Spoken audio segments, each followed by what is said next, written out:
I spoke to Jehovah just before I stepped out here, and I asked him, please, Mommy, when I get out, call me Sammy. And what I'm about to reveal to you today, Jehovah is behind it.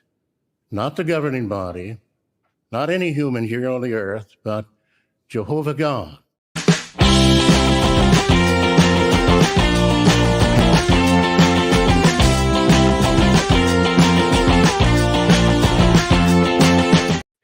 Hey everyone, welcome to the show. My name is Jake. I'm a former Jehovah's Witness, current middling YouTuber. Thank you for joining us. This is a live show, unless you're watching us in the far-flung future, in which case this is an archived piece of history or something. I don't know. So thank you for joining us. Today we're going to be talking about a talk, just straight up dunking on a weird talk by a governing body member of Jehovah's Witnesses. And I have to come clean. As a content creator, I've failed. I've failed you all and perhaps the world and history, like that history we were talking about earlier. There's a very famous clip from this talk that I had seen. I've played a bunch of times on the channel because it's very funny. Here's a quick refresher. I spoke to Jehovah just... No, that's the intro. That's a refresher on what the intro to this stream was. Here's the actual thing. So when the anointed are called to heaven, one of the first assignments is to fight. Yeah. Yeah. So I needed that for a video that I'm working on. And I just got really caught up watching the whole talk. And it's really the whole thing front to back kind of encapsulates everything weird about Jehovah's Witnesses and some extra, just some bonus fun. So we're going to go through this. It is especially interesting in hindsight. It's a couple years old, and that means that I think it's stood the test of time. So to help me get into this, perhaps the cultiest, weirdest talk, we've got a special guest. I can't do this on my own, and helping me to respond to the most ridiculous Jehovah's Witness talk of all time is a fellow ex-JW, ex-witness, Awake. Hey.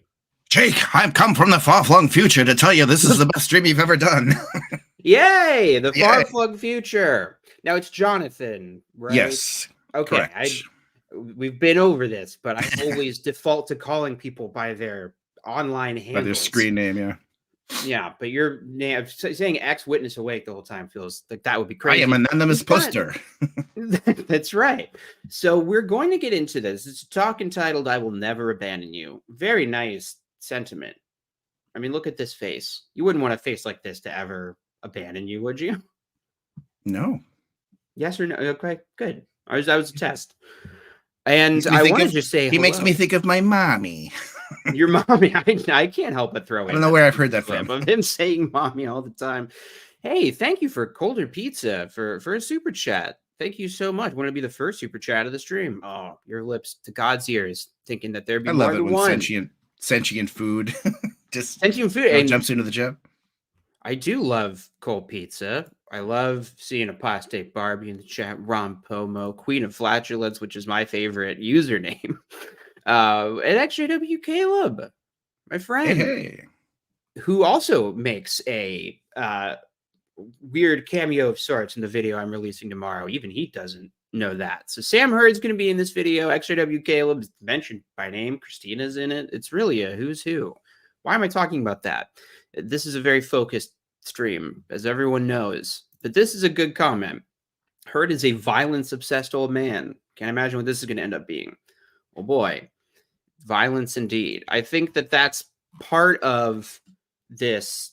What's interesting about this talk is that even though they are a religion of peace, and by their own definition, they talk about Jehovah is the happy God and witnesses are Jehovah's happy people.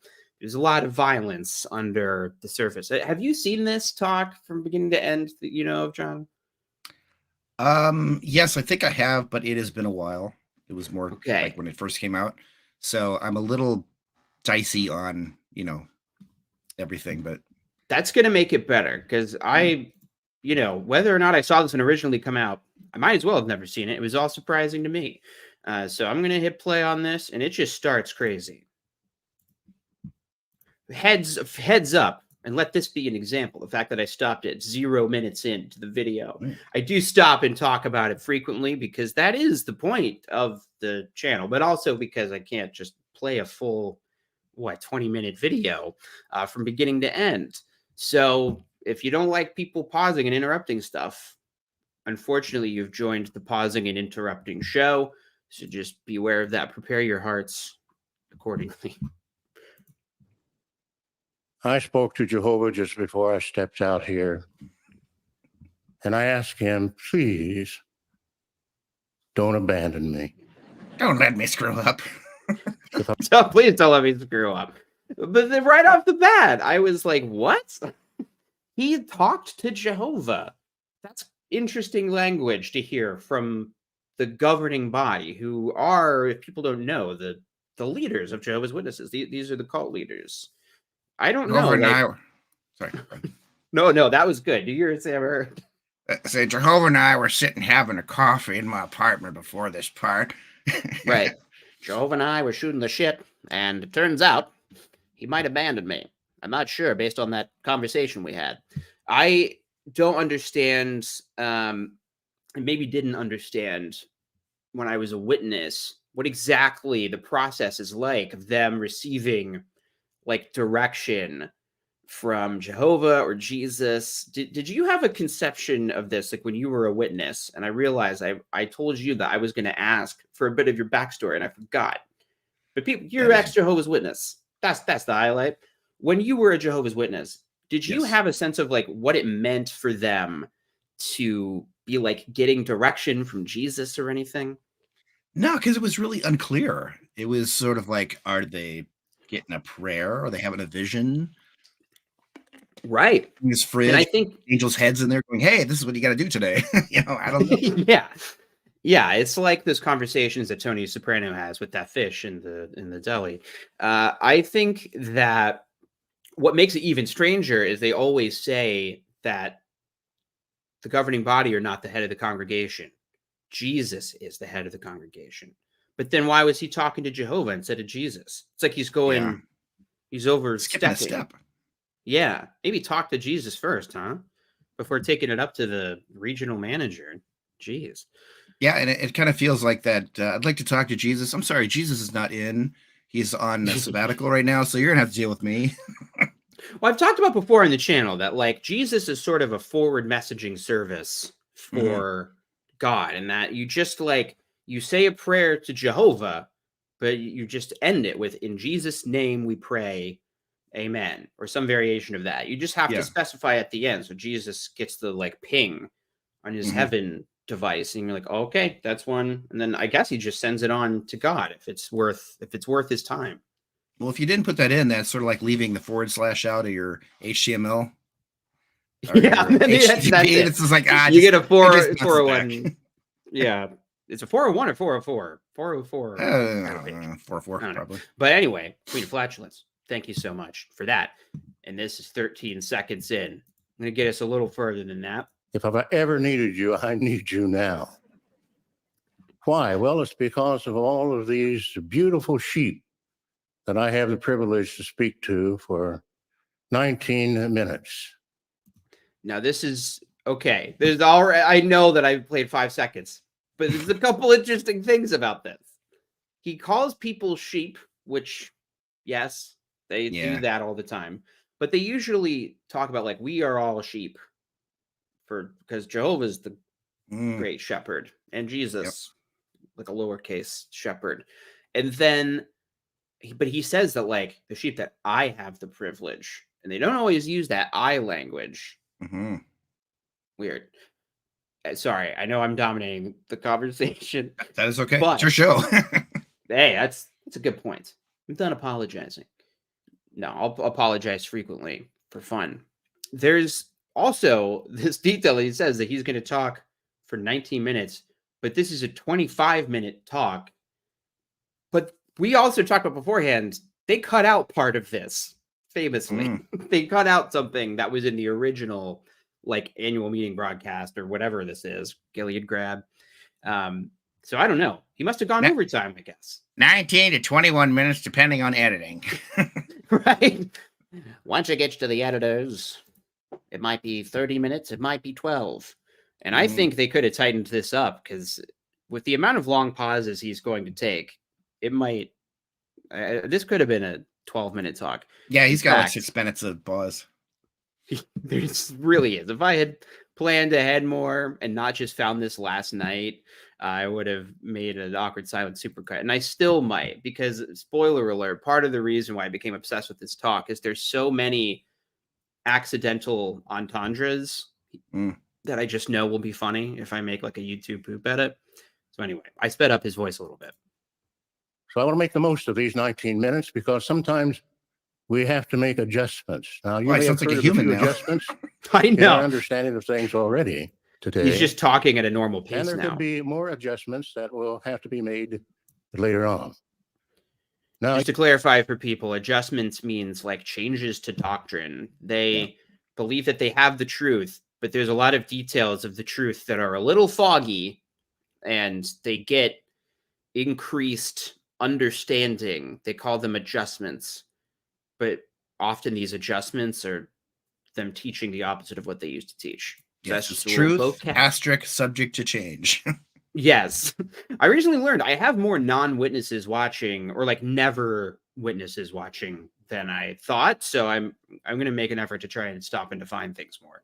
You may recall that we used to think a certain way some 10 years ago about the following matter. We felt that some of the anointed would survive Armageddon and move right on into the paradise with the other sheep, and maybe stay there for a given time, and then be brought to life in heaven. That's already so confusing to explain. But he's already... So this is what they have to do, because their doctrine is always changing. And I don't know if you've had this experience, because you've been making videos on YouTube and on TikTok. I am already realizing that in the short amount of time that I've been doing this, I have videos that are out of date because they have changed the doctrine. And so my rebuttal is to like a version of the doctrine that no longer exists. But I don't know, describe the like Armageddon process for our listeners, because it's not just like tomorrow couldn't be Armageddon, right? Because there's like a step-by-step. There's a whole great tribulation first. Oh yeah, I need that Jeffrey Jackson, this is what we believe. Because they don't know. They have to actually put out a refresher in their video to remind you what you're supposed to know and believe, which is ridiculous. Yes. And this is something... Oh, yeah. Sorry, I just interrupted you. I'm just trying to remember the process now. So the Great Tribulation starts with the government's turning on religion, if I'm not mistaken. Right. And then you've got this undulating period of time, we don't know. And then you get to them turning on the last holdout religion, when you've got witnesses that are in bunkers and, poking their heads out of doors and looking at the cops standing there. They're looking for them, and, say a little prayer, because they're going to get you. But if they do, that's fine. Prisons, it's fine. That's right. Go to prison for Jehovah. People already do that now. They go to prison for Jehovah. So, and then, you're out in a field with 6 of your buddies and the kids, and, here come the soldiers and cops, and then suddenly Jesus pops out and says, nah. That's right. That's exactly right. I just pulled up a screenshot of this because I had to pull it for the video that's coming out. This is like the Great Tribulation. This is important, actually. I'm glad that I pulled this up, because what he's talking about is like, how is Armageddon and the Great Tribulation gonna go? You described it personally, or I meant to say perfectly, but you also described it personally because you were the one who said it. Yeah. So like the Great Tribulation is this countdown to Armageddon, where every nation is going to turn against the witnesses. And you can see in this picture, there's SWAT teams. They portray this a lot in videos, like SWAT teams coming on this, little family of Jehovah's Witnesses that's just peacefully gathering. But look at this. The angels are all watching overhead. And what you might not realize, if you're an ever JW, is that even though all of these angels are white, fit men in their 50s who look like Tony Danza, or no, Ted Danson. Yeah, there you go. They look like Ted Danson with a beard in Fargo. Actually, one of these is the elderly African-American man that we're watching, Sam Hurt, because when you go to heaven, everybody becomes a white man. So that's just another fun detail to remember. Are you sure? Because I think I found a picture randomly on the internet that I might have sent to you yesterday. Oh, that's true. That's true. You talk for 1 minute while I pull. So yeah, and after the scene that you have depicted here, it becomes a Michael Bay film. So there's going to be plenty of explosions, rapid cuts. You don't know what the heck's going on, just soldiers screaming, and the details are fuzzy after this moment. That's exactly right. Okay, yeah. So you corrected this. I don't think that was your intention. I think your intention was just to send me a funny picture. Yeah, that's true. But Ex-Witness Awake was kind enough to send me an example of what it might look like if Sam Hurd was in heaven. So let me show this real quick. There he is. There he is. He's ready to fight. This is going to be him. Yep, he's all gussied up, got his sword of the spirit, and that's right. Start taking names and slicing soldiers' heads off. That's right. Wait, no, the Great Trib, the GT. Yes, it's the he's default race. Coming for us apostates. Yeah. Okay. XJW Caleb made a video where he talked about beards, like right before they changed it. So that's the thing. We got to stay on our toes here. But anyway, that's some important context to this whole video. Is he's talking about essentially the rapture. He's talking about how's it all going to work, because at some points, Jehovah's Witness leadership, the governing body, because they are anointed, they are one of 144,000 anointed Christians. They are going to get to go to heaven. They're going to be essentially raptured. They just don't use that word. Yeah. And he's talking about, like, when is that going to happen? When's it going to happen that the governing body are called to heaven? That was a lot of explanation, but let's see if we can get to minute 2 of this talk. But as we understand it, some things Jehovah will not permit us to see, even though we read over it many, many times. We can't see it until Jehovah puts the light on it. No, sorry. I got to stop. That's crazy. This is very annoying to me. But we were taught this as witnesses, yes? That like, oh yeah. Like, and I don't know if you had this, but I was also like under the impression that Jehovah kind of like putting these weird blocks in people's brains was how, like, we don't have to worry about nations like blowing up the earth and nuclear Armageddon because Jehovah will prevent them from gaining the knowledge to do that or something. I don't remember that one kind specifically, but that fits, you know. That sounds like a thing absolutely a witness would say. Yeah. This, I don't know. Yeah, Jehovah just doesn't let them understand stuff until he's ready, which is very odd because that means Jehovah is tricking them for a while, because Sam Hurd is about to say, check this out. Now Jehovah's letting us understand a new thing.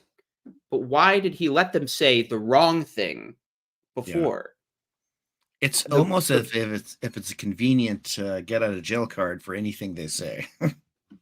It almost could be mistaken for an excuse, but no, it's just that Jehovah has a certain way of doing things, and a lot of times he likes people to believe a lie, a wrong interpretation of Scripture for a long time until he lets his best friends see the right thing.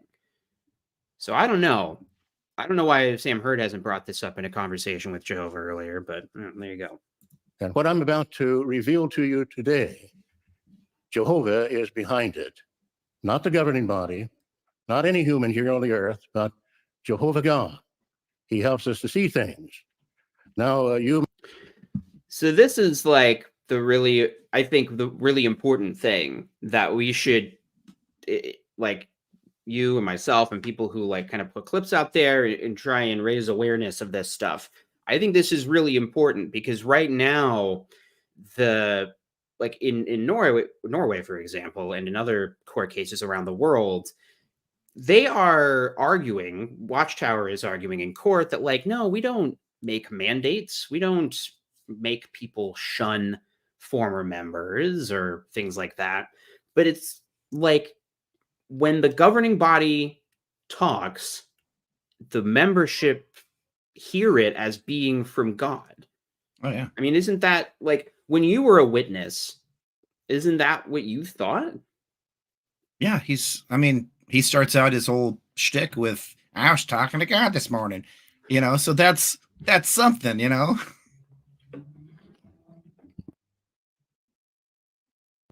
For some reason, I decided to take a huge bite of a banana right there. He just said something ex cathedra, which is what the Pope does. Explain that. Give me more information. I love comparing them to the Catholic Church whenever I can. But yes, we do talk about God as a sneaky boy and a tricky boy. And that's true. All right. So that's important. When the governing body speaks, it's from Jehovah, except when it's convenient for them to deny that it's like that. Yeah. Like we just had in this last annual meeting. And in fact, maybe the most recent edition of JW Broadcasting, the new governing body member, Jeffrey Winder, talks about how the governing body is able to make mistakes. Yeah. But why does Jehovah? Okay. We don't apologize. Matthew chapter 24. That's right. He also says there's no need to apologize. We can mute this because he's reading a scripture. Yeah. That's boring. But yeah, like we don't need to apologize. We don't need to ever admit that we were not just like incorrect, but like exactly the opposite of right. I wonder what he's saying. Now remember this. Immediately after the tribulation of those days, the sun will be darkened and the moon will not give its light, and the stars will fall from heaven, and the powers of the heavens will be shaken. Then the sign of the Son of Man will appear in heaven, and all the tribes of the earth will beat themselves in grief. And they will see the Son of Man coming on the clouds of heaven with power and a great This is glory. great. This is what this and is he will for. send out his angels with a great trumpet sound. Now note the following. And they will gather his chosen ones together from the four winds, from one extremity of the heavens to the other extremity. Now, do you see the point? The other extremity. Extremity. Maybe that's what he was saying. Do you incognito witness? He wasn't saying ex cathedra. He was saying extremity. No, apparently means with the full authority of office, especially that of the Pope, implying infallibility. Oh, interesting. So this must be a Catholic term. Cool. Very, very interesting. Okay. I love that the increased speed allows me to speed through scriptures. Oh, hello, baby. Well, I have good news for everybody. If she lets me pick her up. We have Peaches here. She came in on her own to say hello. Hello, doggy. Hi, doggy. Hello, puppy. Hello. She does not like... She has like an aversion to the governing body. She just genuinely doesn't like... As most sensible people do. It's true. Okay. I'm going to get back on track. We understand now that all of Christ's anointed brothers will be in heaven with him before Armageddon starts. Now, that's the understanding that we have today. Can you pause it for 1 second? Yeah. Look at his badge. It looks like it has an outhouse on it. I don't know. It's just... Damn it. It always oh, you're right. It does look like an outhouse. Damn it. They always... It like dulls the screen when you pause it, and I hate it because it makes it so hard to get screenshots off of these broadcasts. Oh, I know that there is a shortcut to Zoom, but I don't know how to do it. That it really does just look like a little outhouse. It's probably a watchtower, right? Yeah, but in my head canon. Yeah. What That's is a much funnier. watchtower but an elevated outhouse? Do you Hey, think that medieval castles, that's where they used to poop anyway. Hole in the right, tower. jump it out the Yeah. window? I've seen old timey movies. You know the movies they made in the Middle The old Ages. times. Hiding. We think so because of a few reasons. And here are a few We think so. Wait, what? that we have today. And this is exciting. We think so because of a few reasons. Oh, you think it's exciting? And here are a few. But a few of the other sheep have expressed a concern on this subject. What? They have said that. But here are a few. But no, I'm not going to talk about that. I'm going to talk about a different thing. Okay. That was confusing. That's just Jehovah's house. Is... How dare you? I know. This is really oh, I see. It said my best Greta Thunberg voice. Ah, wow. Hey, Peaches. Peaches shout out. Mm-hmm. She is famous.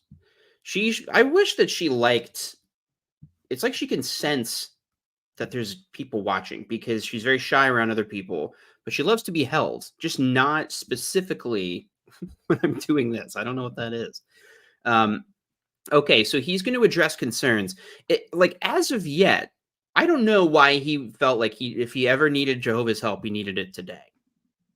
I don't know why he was hyping that up like this was going to be the most exciting thing that ever happened. But I guess we'll see. Does this new understanding mean that we will lose all the anointed Christians, including the governing body, just when we need them the most? Will we feel abandoned in our time of need? Well, let me reassure you that you will not be abandoned. And that's what this talk is all about. Shoo. I love this. I love this so much. What are your thoughts? Because you did a lot of big whew. No, that we're not going to be abandoned. Oh, phew. Thank God. You might even say exactly. Puts a real chill, that's the thought. We'll see that in context later.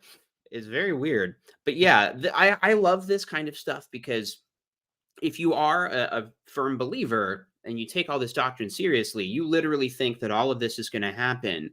And so people will think about this stuff. They'll be like, wait a minute, isn't this almost a plot hole? If the governing body are taken up to heaven before the Great Tribulation, before the Great Battle of Armageddon breaks out, that's when we're going to need Jehovah's leaders on earth the most.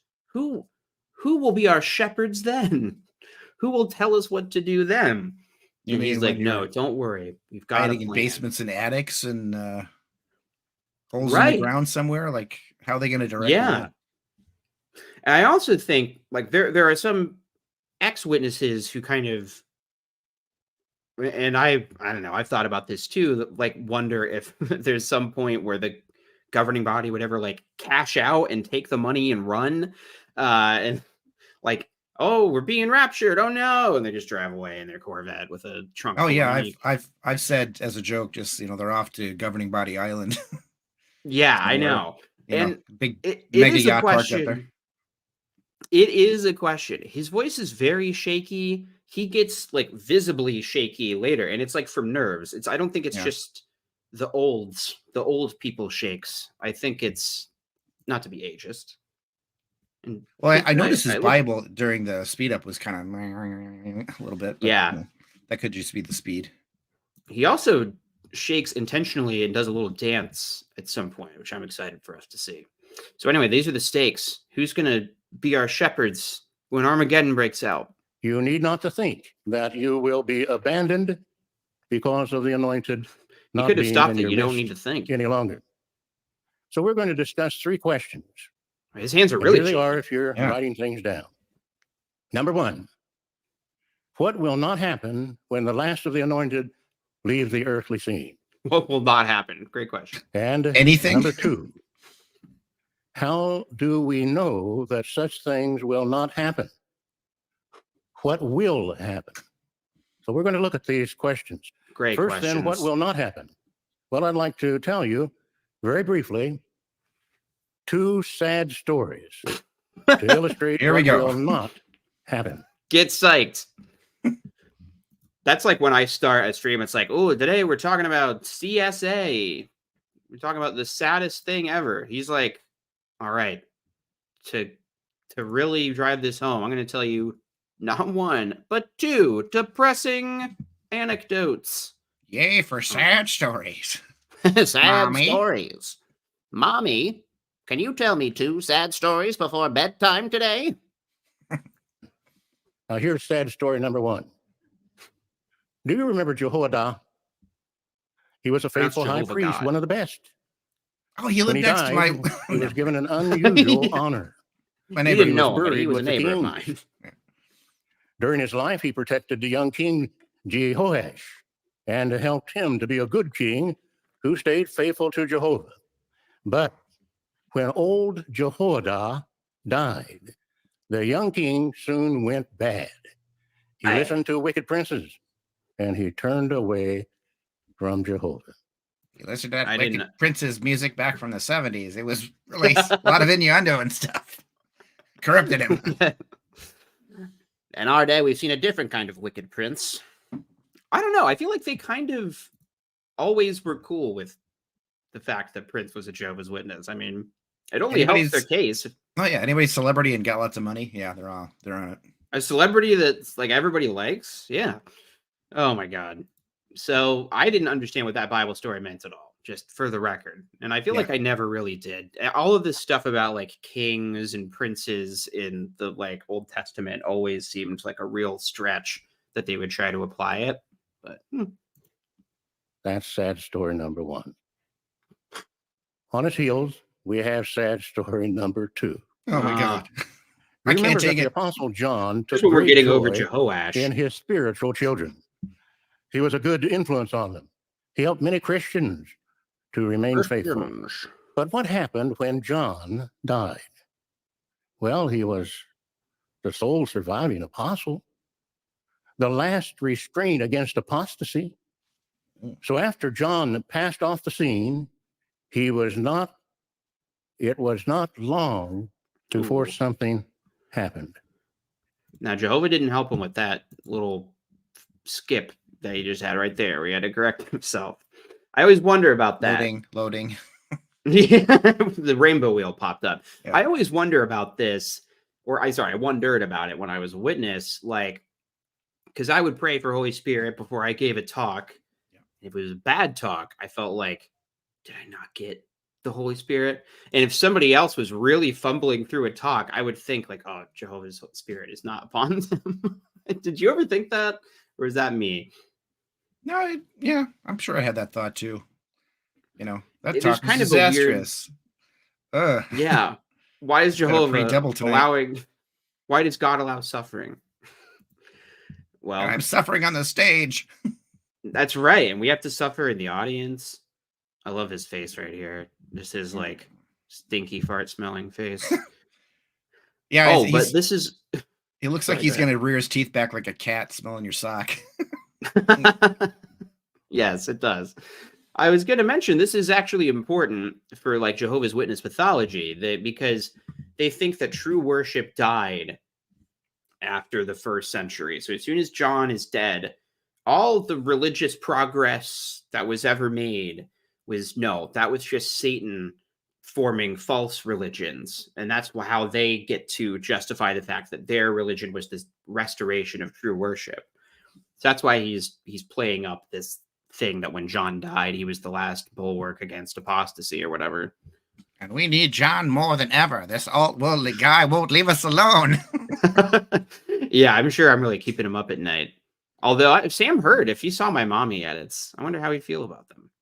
He's got a good sense of humor.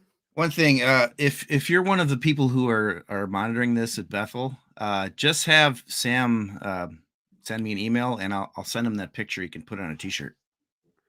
Yes, and what a great T-shirt that would be. That's actually not a bad one. Although you might get in trouble for selling the likeness of a real person. Mm. But can I tell you what my opinion is hearing about that T-shirt idea? Yeah, go. Yeah. Yeah. What was it? What happened when John died? Well, the last restraint against apostasy. Yeah. He was The way the last Bible restraint. came together was also And now he's gone. apostate. It doesn't make any So sense. after John passed off the earthly scene, it was not long before apostasy spread like wildfire. That's nice. And within a few decades, the I always Christian thank God that it congregation went wasn't off me. into captivity in Babylon the Great, the world empire of false religion. Now, why mention those sad stories?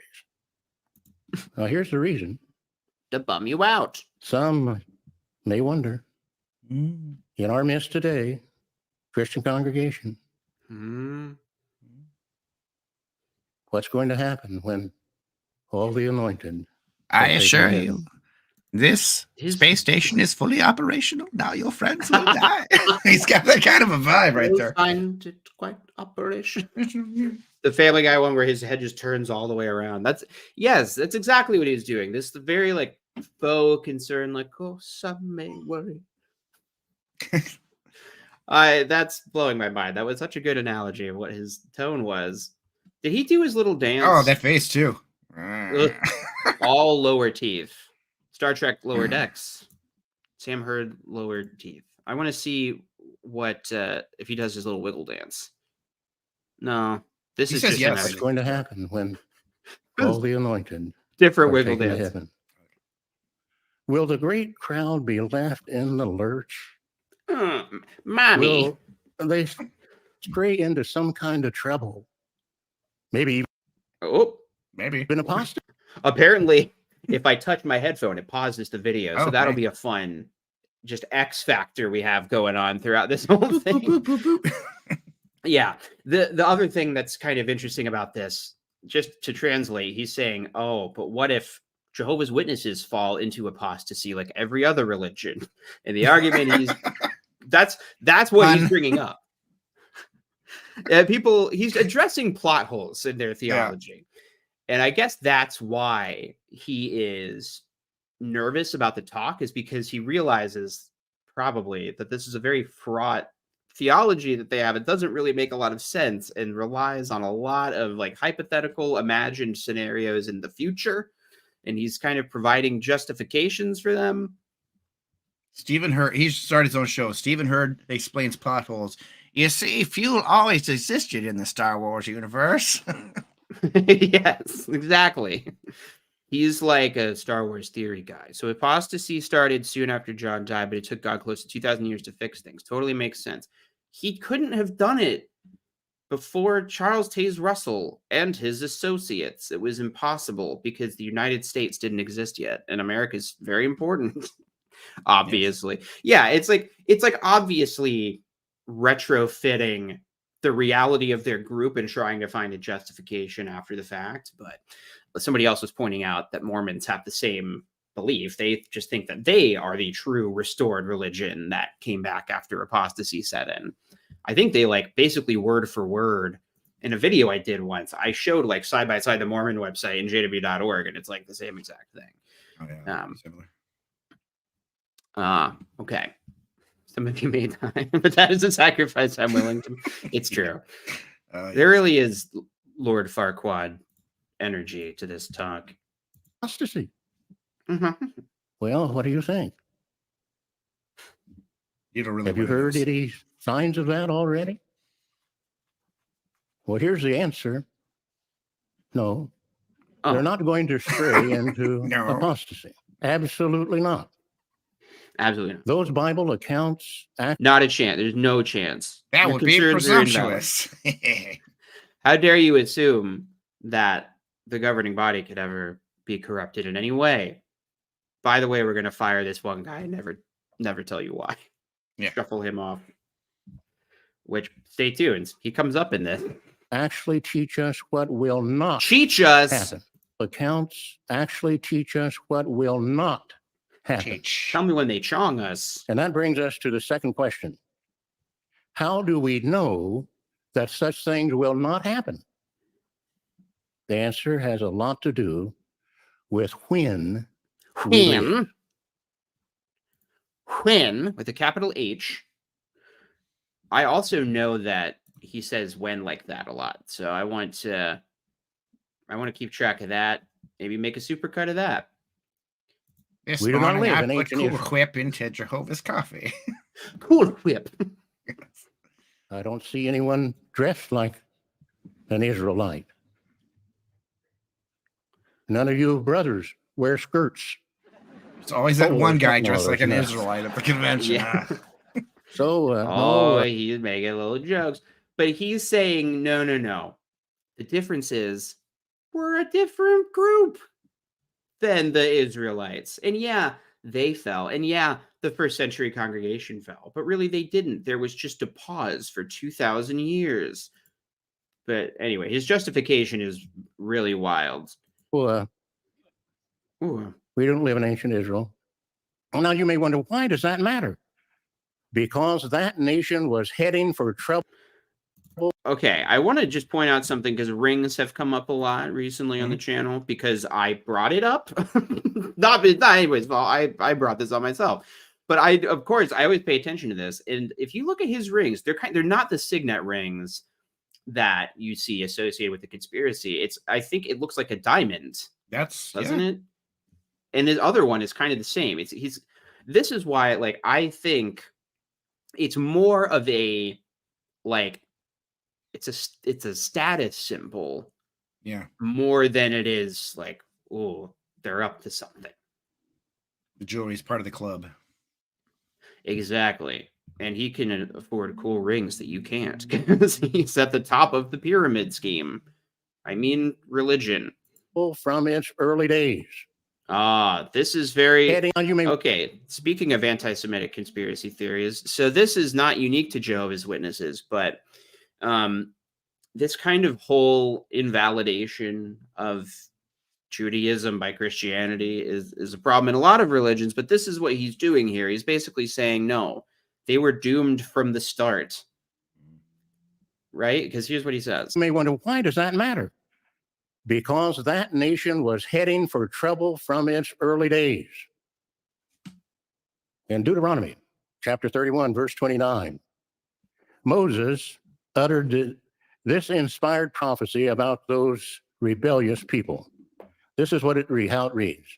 I well know that after my death, you will surely act wickedly and turn aside from the way about which I have commanded you. Now, Moses' words came true many times, not just. But then why would God do that? Why would he put the Israelites through all of this shit if they were doomed and it was a waste of time? Seems a little pointless. You would think that. But my JW brain kicked in and answered my own question. It's because the most important thing is the vindication of Jehovah's right to rule mankind. And therefore, he's able to play cosmic 4D chess to make sure that Jesus is born at the right time, and then to make sure that Jehovah's Witnesses come around at the right time, and so that Armageddon can come at the right time. Just like literally anything that ever needed, every horrible thing in the Bible is justified by we needed the right butterfly effect to happen to reach Jehovah's Witnesses, basically. Did that make sense? Yeah. Okay. Are you okay that I just brought you here for validation so I can just talk for a long time and be like, yes, you're correct, sir. Thank you. Do you know how many Armenian JWs are jewelers? Okay, I knew two. I bet they get fancy rings as gifts from JW jewelers. Well, this is another thing that I think is very like under discussed when it comes to questions of like nice stuff that the governing body members have is they travel all over the world and they meet witnesses and they get gifts. They get green handshakes, they get presents, and they even talk about like in that leaked Anthony Morris Gilead talk that me and Christina reacted to, he talks about how he got like some ancient coin as a gift. But then he was bragging about how he had that and Jeffrey Jackson didn't. So I think they just get stuff from people. So that's a good point. It might not be that he's like going to Jared. He might just be getting a gift. Oh, you brought it. statue of Daniel necklace made by a JW on eBay. That is actually kind of baller. I want to see that. Nice. I still want one of those like old timey canvas bags that has like the old Watchtower logo on it. I think they look kind of cool. But I can only be so cringe. I have to have limits. Just once.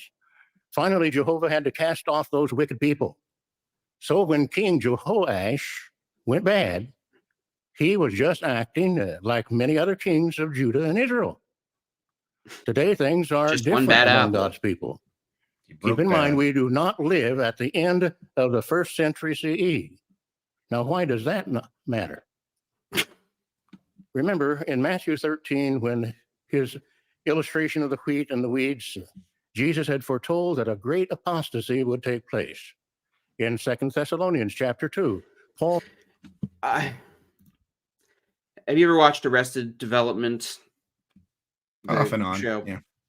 There's this scene where Tobias and Lindsay are talking about having an open marriage, and Tobias is a therapist. He says, no, couples always trick themselves into thinking that, oh, it's going to work for them, but it might work for us. And it's like he's doing that. He's like, I know that every other religion ever has fallen into apostasy and strayed from God's light, but this is different because it's us this time.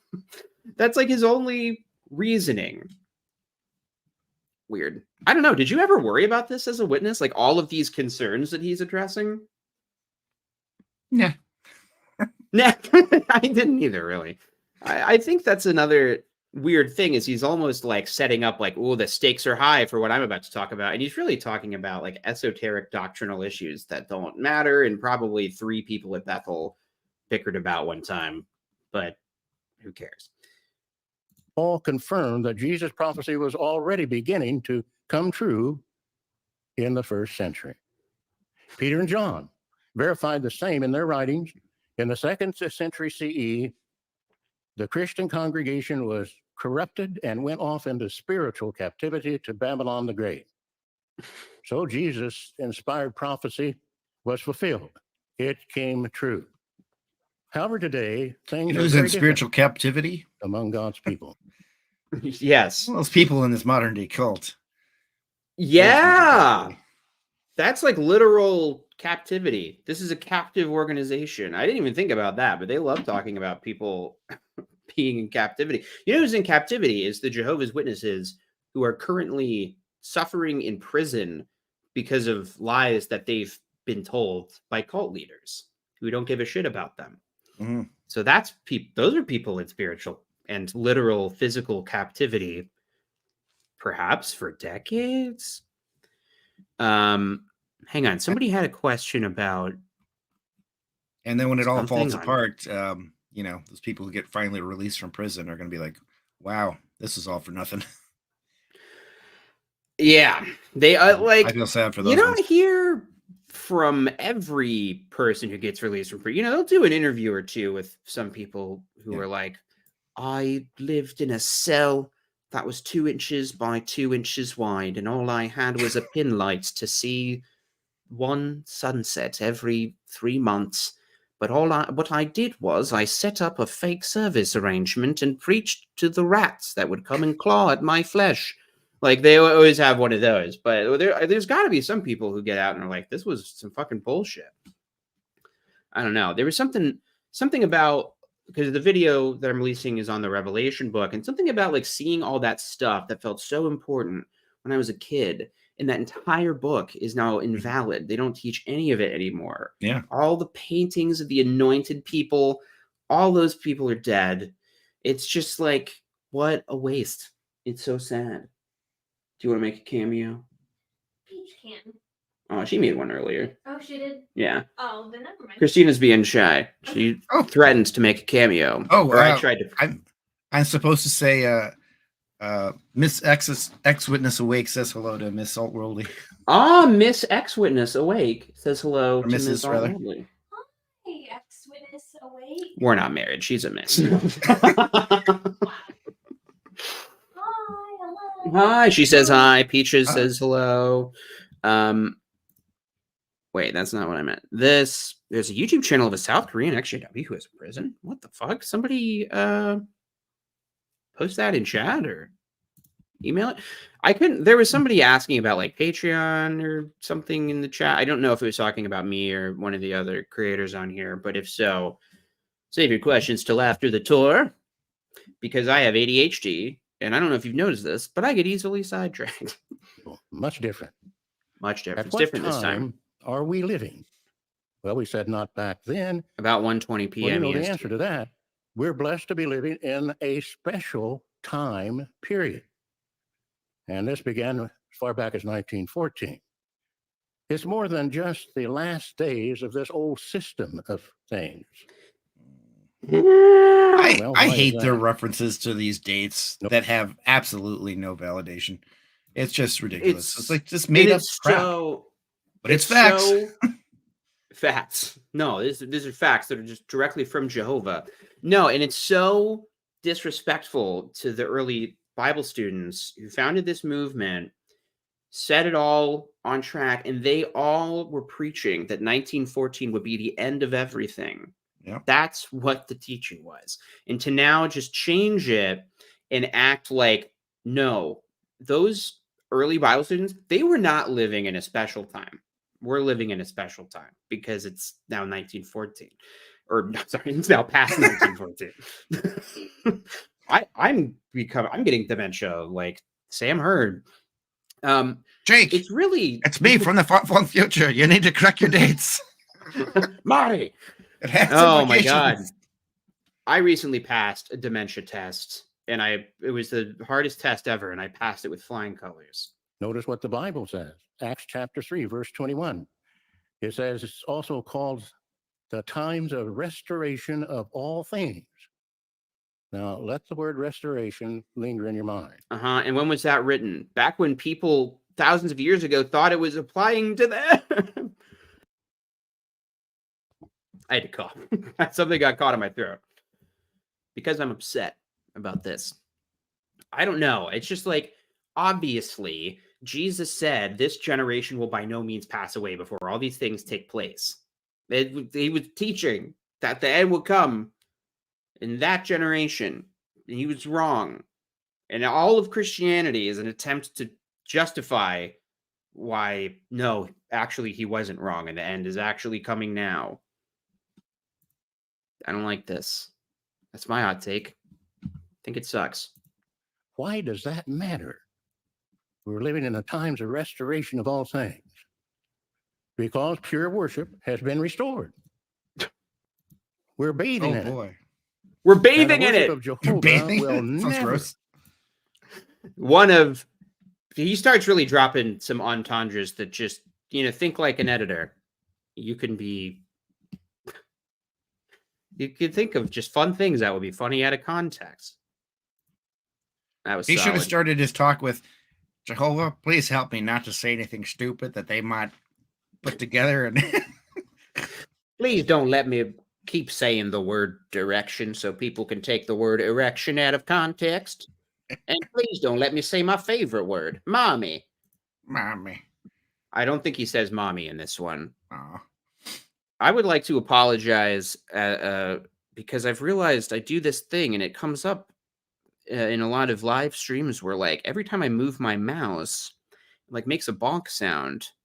And it sounds like I'm bonking the microphone. It's very distracting. Oh, So that's my bad. And let me know if I keep doing it. I'm trying to get better about that. be corrupted ever again. Ever. For all eternity. I'm convinced with Now, that is fiery something ever. to swallow. That's tasty indeed. Really? Yep. Now let's swallow eternity. Now that is something to swallow. That's tasty indeed. Mm-hmm. That's when I knew this was an important talk that I had to put a spotlight on for the world. Now let's read Isaiah 54:17 together. No. This is the heritage of the servants of Jehovah, and their righteousness is from me, declares Jehovah. Now think about that, please. it's just like all of this requires you to think that like the Bible is definitely always talking about Jehovah's Witnesses when it says this stuff. Like the second you start asking like, well, what if it wasn't talking about us at all and we're wrong?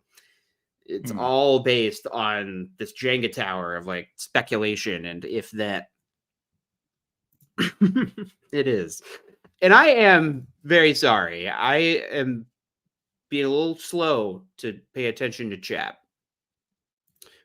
Future faking is a manipulative tactic often used by people with narcissistic tendencies. It involves making empty claims about the future to create false intimacy. Ooh.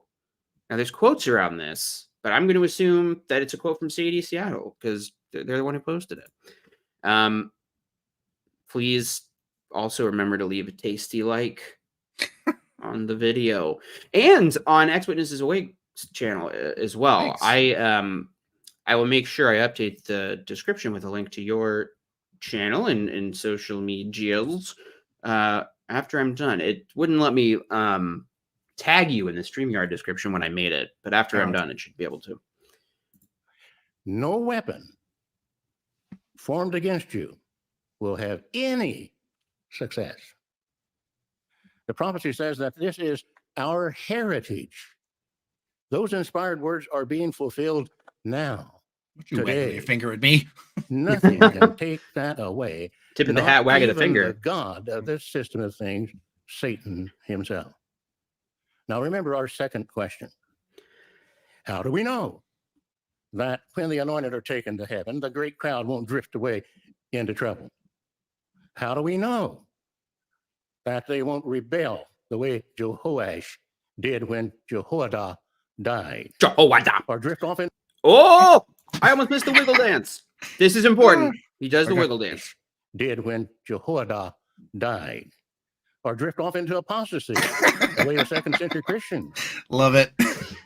It's not even the only time he does it. He tries out this new... It's like a cat preparing to pounce. You're right. It's the little like wiggly butt movement they do that you could intercut with Shaq from that funny meme. Oh my God. Amazing. This is such a weird talk, but so here's what this makes me think of, right? Because he's like, no, we're not going to have anybody drifting away ever. There's not going to be like Jehovah's Witnesses will never be corrupted. But like the Bible students still exist. There was a schism that formed when Rutherford took over. And now, you know, they just did kick out one of the governing body members. Yeah. What if there was another schism? Like, I don't know how they... Who is that other guy? He was I think he was a circuit overseer or Ralph Ferrulli? Yeah. Yeah. He's got a lot of popularity, right? A circuit and district overseer from Norway. Yeah, he was the guy who kind of handed him the 607 stuff on a silver platter because he was an academic. And now he's disfellowshipped for apostasy, for speaking out against the governing body. So I think, I don't know. It's a big shift watching this from a couple years ago to now, where the whole theme of the annual meeting was, we don't know what's going to happen. Don't worry about it. But here he's like, we definitely know that this won't happen. Is that still like true? Is this part still true? I don't know. That was an open question. Oh, but no, I don't know. I don't, because he does like they've got some evergreen videos and doctrine and stuff, but other things just sort of like, it's 2 months later, whatever. I know 3 years. People don't remember this. We'll keep it on the website. What's very weird is that not only is it neither of those things, it's a very old video from like 2 or 3 years ago. The link to this is in the description.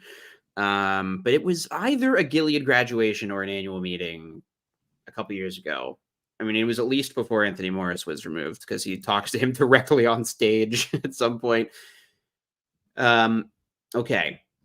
if you can believe it, there's more. This is like not even the craziest part of the talk, like by far.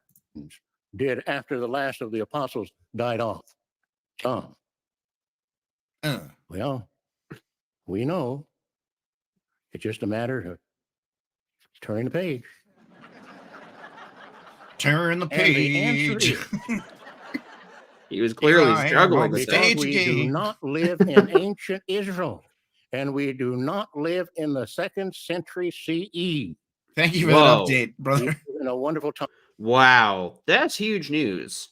That's the big Mhm. announcement. I don't. Thanks, This argument Captain doesn't make any Obvious. sense. Yeah, but he said it so forcefully. It must have been a good point. Mhm. Time of what? Restoration.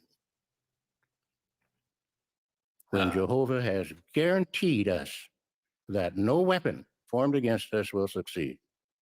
Now, our third question. What will happen when the anointed are taken to heaven? Well, try to imagine that time. Give you a second. It's over. The Great Tribulation. You didn't give me a full second, man. It was at 1.0 speed, but at 1.2 speed, it was even shorter than a second. No, I don't know. This is the weird thing about Sam Hurd is that he's at one hand so boring, and then on the other hand, so likes to tell jokes. Oh wait, is this still at the 1.5? I think it's 1.2. I've got it like 1.2 Okay. speed. Okay. I was gonna say because I Hey. don't hear any difference. I know it's really wild how like they talk so slow. They talk like preschool teachers. Thank you so much, by the way, to Jehovah God. Can you believe this? Did you know, Jonathan, that when you logged on today, we would be talking to Jehovah God himself? I feel special. I feel like we're extensions of the governing body now. Is this the same one who talked to Sam Hurd just before he went on stage? Maybe that was the problem. He talked to the apostate Jehovah God. But anyway, thank you. How many atheists does it take to screw in a light bulb? 2, one to do it and one to film it so theists don't claim God did it. That's pretty good. I've not heard that before. The U.S. Gov should remove their 501c3. Is that their charitable status? Yeah. Yeah. These guys are worse than the completionist. For those of you who know your internet drama. Tribulation is underway. Babylon the Great, the world empire, false religion is destroyed first. Think of it. Events that God's organization has prepared us for over many decades are happening before our eyes. Then comes something else we have been told. Our sad, tired, graying over with cataracts eyes. I don't know. Don't you think it must be sad to be an old governing body member and just realizing that the end isn't going to happen? I think about that sometimes. I would think so too, because you think about Tony's talking to his kids, like we might even make it to the year 2000. Right. Or 2020 or something like that. He's like, that's right. It was 2020. And everyone laughed. And he's like, oh, we had a good laugh about that. But a lot of witnesses have died thinking that they would see the end anyway. Like, they make light of it, but they're also just like, this is what we do. We wait for the end. What, you think you're too good to wait for the end? Look at all these other generations of witnesses who lived and died thinking that it was coming anytime soon. So maybe the Jehovah that he saw before his talk was, the alcohol from trying to cope from dealing with still being maybe here after all these years. He's having a different kind of shakes right now. I'm not playing. Sometime during the Great Tribulation. Nor am I. I also like just out of context things. It was like I found one from the annual meeting this year where he just like long pause, just, what is it? And he just kind of sounds like a crazy person talking to himself on a street corner. And he does it here. What's that? Sometime during the Great Tribulation and before the war of Armageddon, the remaining ones of Christ's anointed are taken to heaven. Who's there? What do you think will happen next? Will the great crowd wander about, lost and confused, like sheep without a shepherd? Of course not. Remember, you know what I'm realizing is it's almost like this is kind of like a vanity talk. He's saying, like, we know that you're worried what's going to happen when we die, when the governing body are raptured up to heaven. And you should obviously be scared because we're really important and you're leaders. But don't worry. We're training the next generation. I don't know. Newsflash, you're not that important. I know. I mean, it is interesting to me, and maybe we can talk about this when we get to it, but it's interesting that Samuel Hurd seems just as bloodlusty as Tony Morris. They certainly seem to have that same old school mentality, but he apparently is just more willing to go along with stuff. I don't know, because he's the one who announced the change to service time. So I think he's a pretty cunning political strategist in his role in the governing body, Samuel Hurd. It's my theory. Oh, we forgot to talk about the part that they cut from this talk. Oh, right. Do you know where it was? I don't know if it's happened yet. Let's see if we can catch it, because there should be an edit if it is this talk, and I think it is.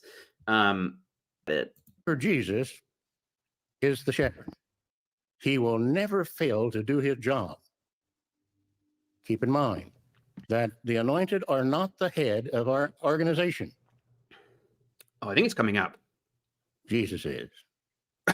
Okay, but And you we talked to hope Jehovah all earlier. parents today raising children will teach them that fact. Oh, there it is. was.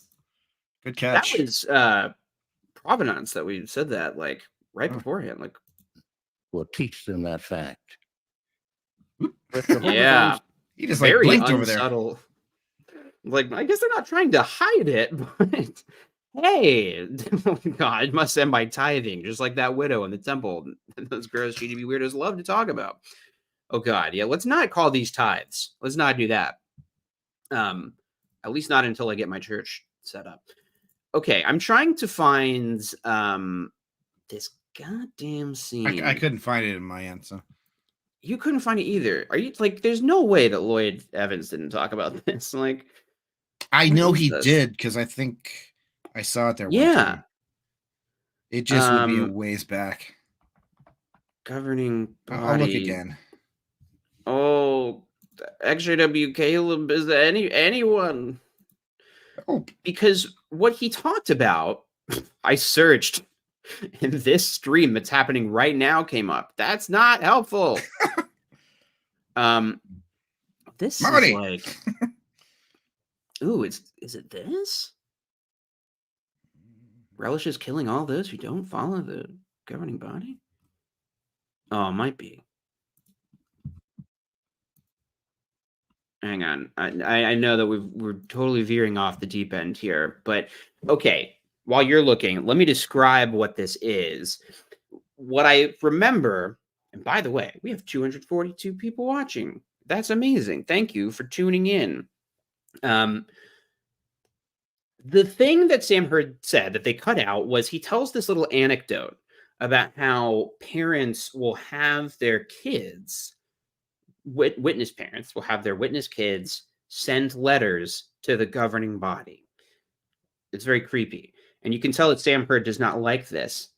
And he talks about it in a really sneering, nasty way. He has this kind of like mean, dumb voice he goes into sometimes. He's like, you gotta write a letter to the governing body. That's what it is. So let's. Oh, I think I have it. I might have it. Let me double too. check. I have it from something called Costas Maiden, maybe. I'm looking at this. It's a very blurry version, which seems like it might be right because it would be the actual stream from before it was cut. But I don't know. Let's see. Here, I'll pull up YouTube on my screen because this is worth finding. And if you are watching in the far-flung future, maybe I've put timestamps so you can skip past the part where we're trying to find a video. Let's see if it's this. Now, who are called, chosen, and faithful? At No. that time, it will be the resurrected anointed. No. It's not that. All right, That's might not be Lloyd. it. We giving you a click. Now, who? Okay. Relish is killing all this. He's talking about the killing. We don't want to talk about that. We Yeah, want to talk about little kids writing letters to the governing body. me looking on my phone is just not good radio. So, Oh, do you have it on your phone? no, I thought I had it. But Oh, shit. Okay. I'm not done, but I should be. Damn it. Okay. No. What's happening? What has happened to the internet when I can't easily find a deleted scene from an obscure talk that Jehovah's Witnesses gave many years ago? If somebody finds it, email it to me at xjwfq@gmail.com. Okay. Well, we'll get back to the matter at hand. But if somebody finds it, you just let a brother know. Back to Samuel Hurd after he made fun of children. Son in charge. Christ followers here on earth will have nothing to fear. Of course, we do not know every detail about how Christ will lead his people at that time. But there are some Bible examples that may reassure us. May. Not, For they instance, might when not reassure you. Moses died before Israel entered the promised land, what happened to God's people? Well, without that faithful man, were they left in the lurch? The answer is no, not at all. As long as they were Jehovah's people, Jehovah provided for them. And he No. Hang on a second. This contradicts something he just said earlier. They left in the lurch? The answer is, and what happened to God's people? Well, without that faithful man. Is he talking about Moses? I just want to make sure I'm getting this right. For instance, when Moses died before Israel entered the promised land, what happened? Yeah. Okay. So now this asshole, this liar, is saying that Israelites weren't left in the lurch after Moses died. Jehovah always took care of them. But he was just saying earlier that Moses prophesied that they would apostatize after he died, and that they did, and that the nation of Israel was doomed from early on to fail. So I don't understand how he can say that Jehovah always took care of them if they were also always doomed to fail, and that they did apostatize after Moses died. This seems like a contradiction of something he said like minutes earlier. Yeah. This son of a gun. Thinking he can get away with this? Somebody said it might be on avoidjw.org. I defy you to find anything using the avoidjw.org search engine. It's hard to find specific articles on that site, at least for me, but I might just be bad at searching. Ron Pomo says he emailed the link to you. Ooh. Should have known. Oh, look at that. I think too. Okay. All right. I've got it now from a couple people. So thank you to Ron Pimo and Virginia. I don't want to, that looks like an actual last name. I won't say your full name. And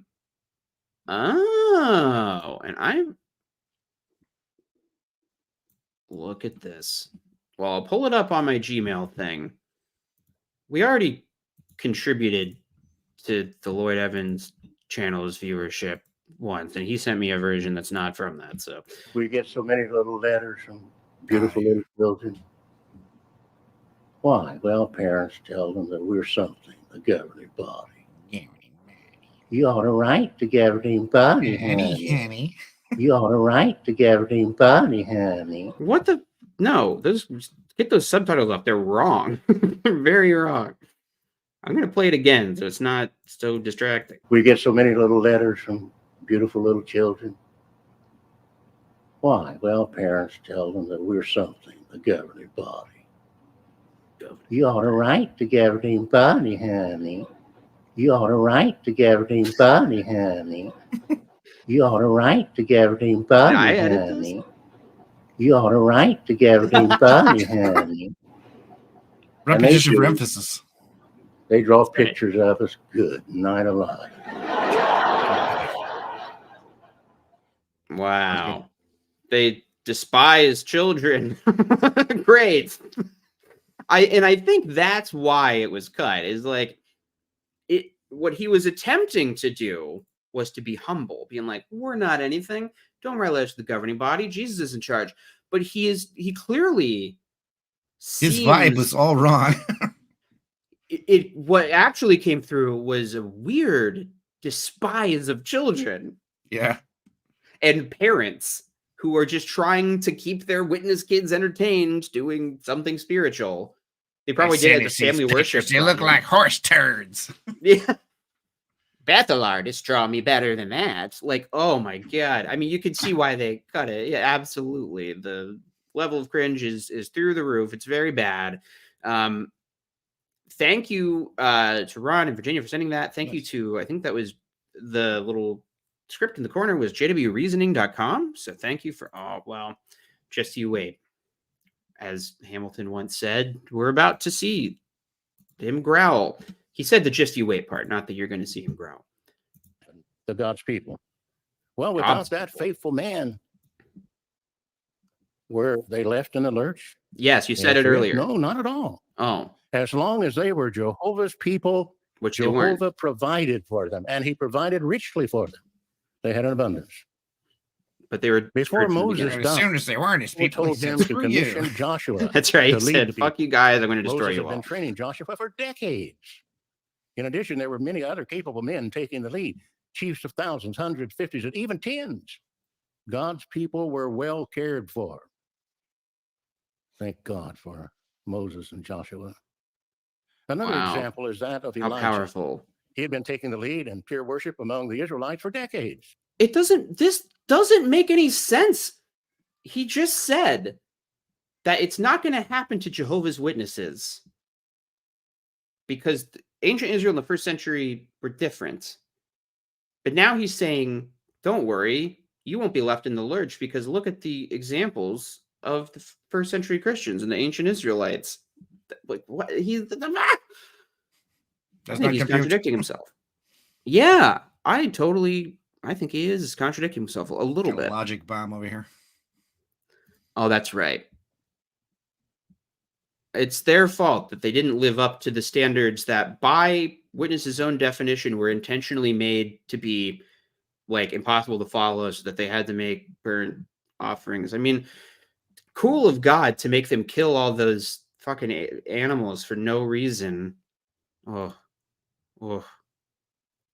Whoa, Jehovah God left in our time of need. I didn't realize that.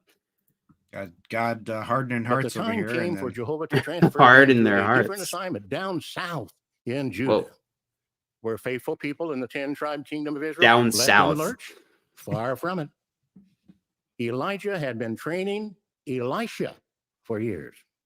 Then there were also the sons of the prophets, evidently organized into schools of some kind. We don't know. Evidently. So there were many faithful. Evidently, but also we don't know. Yeah. I love using them weasel words. He really did. Oh. And helping to lead God's Look at his people. hands. Jehovah's purpose kept advancing, and he cared for his faithful people. Now, with those examples in mind, what do you think will happen when the anointed are taken to heaven? Well, we don't know anymore, because your whole argument was it's not going to be like before, when after the patriarchs died, the nations fell from the truth. Because he's now using the opposite argument to apply to the same Bible verses. God damn it. Hi, Ryan Cultastic in chat. By the way. Hello. Well, we don't need to wonder. Oh. Open your Bibles or pads and look at Hebrews 13. Bibles and pads. Bibles and 5b. pads. It says, for he has said, I will never leave you and I will never abandon you. Sounds like a terrible, That tells us the simple, reassuring show. truth. Bibles and Jehovah pads. Bibles will and never pads. abandon his faithful ones. Like Moses and Elijah and faithful anointed ones who take the lead today understand the importance of training others. That's undergoing. The governing body has been training men of the other sheep to take the lead for many decades now. We're familiar with the many schools to train elders and missionaries and traveling overseers and branch personnel. In addition to that, the governing body has personally been training helpers to the various committees of the governing body. These faithful. We're busy. We're training. We're so busy delegating other people to do the hard work Yeah, you can't even imagine. Yeah, he's basically saying, don't worry, governing body helpers and other Bethelites will be here to take the lead after we are raptured to heaven. Malafant's gotcha, baby. Yeah, that's right. We'll long be on a beach somewhere off the grid by then. Men are right now carrying a very heavy load of responsibility. Heavy load. Believe me, as a member of the governing body, I can say for the rest of us, we need the helpers that Jehovah has given us. Someone's got to take the fall. Because, quite frankly, we don't want to do all that shit. So we're really glad someone else can do it. Yeah. We pray for them every day. Oh, and they're well prepared to continue in this work, caring for Christ's sheep under the direction of Jesus himself, the head of the congregation. Now, you want to try that again, Sam? He like, mumbled that so hard. Look at his face. About Jesus. Yeah. I'm worried about Jesus. Absolutely weird. This face is Sam Hurd's energy when he was talking about kids writing the governing body earlier. Just absolute hatred. Fed upness. Simply this. When the anointed are taken to heaven near the very end of the Great Tribulation, but before Armageddon, there will be no interruption of pure worship here on the earth. Pure worship will keep right on going. So thank Jehovah for the leadership. Thank, what's his name again? What's that fucking guy's name? Oh, Jehovah. Right. God, I just had the guy I was talking to just earlier. Love it. I am realizing, I think that this has, like what person in Seattle, somebody from chat was saying earlier, that narcissistic reasoning for talking about future events with like such confidence like this, it kind of rhetorically does this nice thing for the governing body where it's like, hey, we're not even worried about Armageddon. We know all that. What you should be worried about is this made up thing that what about after we're already raptured? Because we definitely are going to be raptured. We're going to be taken to heaven for sure. So the real question is what's going to happen after then? And like by moving the goalpost to talking about this fictionalization, like this hypothetical scenario, but talking about it as if it's very real and taking it seriously, it makes everything feel more real to the members, I think. Like, wow, they wouldn't be talking about this stuff unless they really knew it. Otherwise, it'd be kind of embarrassing. Well, look at that little butthole lip he's got going on there. Of Jesus Christ. None of God's worshipers in heaven or on earth will miss a beat. Yes, there will be an attack from Gog and Magog, but it will not get very far. It's going to fail. It will not stop the... We all know about the Gog of Magog thing, and we understand it. No need to elaborate. Yeah, we all know that, sure. I like the dismissive. I still don't understand Gog of Magog, and I'm pretty sure I've made a video about it. What, you give me your best guess right now. X-Witness Awake. What's Gog of Magog? Well, me from 15, 20 years ago, that's Satan. Me from recently, apparently that's the world government. So, is that what it is? Yeah. Okay, because I legitimately couldn't tell you. I thought that it was something like that, like the governments or. Oh, that's way worse. Damn it, son! Striped. I have now be striped. Oh boy. Okay, that's the way that sounds right. Yeah, Gog and Magog right. In recent times is supposed to be, the government's coming and attacking a coalition of nations. Yeah, that's it. You're totally right. The great crowd from worshiping Jehovah and looking to him to rescue them, and what a rescuer he will prove to be. Now, how we answer the third question? Well, partly. We know what will happen to the great crowd when the anointed are taken to heaven. Now, you knew Gog of Magog, but who are the rescuers?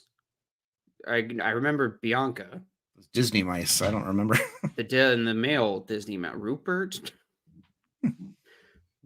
Mousy? That's a deep cut Bianca's right there. one of them. That's right. But that may still leave us wondering, what about the anointed? What will they do after they depart the earthly True. scene? We want to know. Oh, the mwahaha. Well, the Bible answers that. We want to know. Love it. Why did he do that? It's like he's trying to make light of his own frazzled demeanor. But I think we should enjoy it again. After they depart the earthly scene. We want to know. I'm an elderly clown. Well, the Bible answers that directly. At Revelation 17, we are able to learn in verse 14 that the political elements of this world will foolishly battle with the Lamb. They will lose, of course. The verse says the Lamb will conquer them. And who will help him? The verse continues. Also, those with him who are called and chosen and faithful will do so. Now, who are called, chosen, and faithful? At that time, it will be the Sam resurrected anointed. So when the anointed are called to heaven, one of the first assignments is to fight.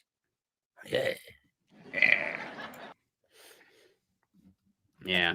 Classic. That's Oh, classic Sammy. Oh, it's a classic. It's a classic. I mean, I guess I do understand why he felt he needed extra Holy Spirit for this, because it's a very embarrassing and stupid talk about a dumb thing. But he's it is Shark Bait. Let's see if I can get this right. Shark Bait. Kind of. But we also get the classic. It's so fast. StreamYard's setup for that is terrible. Oh well. But this is important. This is important to actually stop down and talk about, because what he is saying is that governing body people are going to be called up to heaven, all the anointed people, but especially them. Presumably they'll be like, you know, maybe not on the front lines. I guess maybe the less cool anointed people are on the front lines and the better ones are in the back. But they're going to be charging with Jesus, killing folks. They're going to be trained how to fight. So, like, right here. I need to make a picture of the governing body and their battle gear as old farts. That would be good. Sort of like some sort of special forces team. The spiritual suit of armor. Yeah. So this is the governing body here. And they're about to kill these men and women who are members. Oh, and there's Super Jesus with his cape. Super Jesus has a cape. That's how you know it's him. He has a scepter crown that's like a band. And yes, he has a scepter, which is interesting. He's got an 80s sweatband. It is. He's like Solid Snake almost. If you lift up his robes, he has like leg warmers on.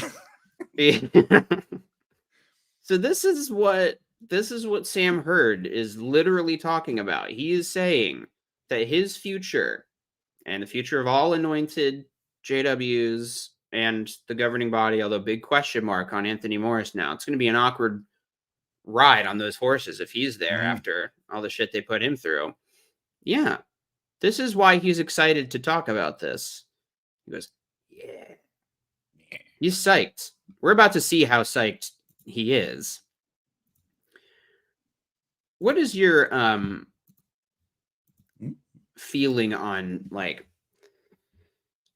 how seriously they take the doctrine? Because some people, like, everybody has a theory on how much they really believe.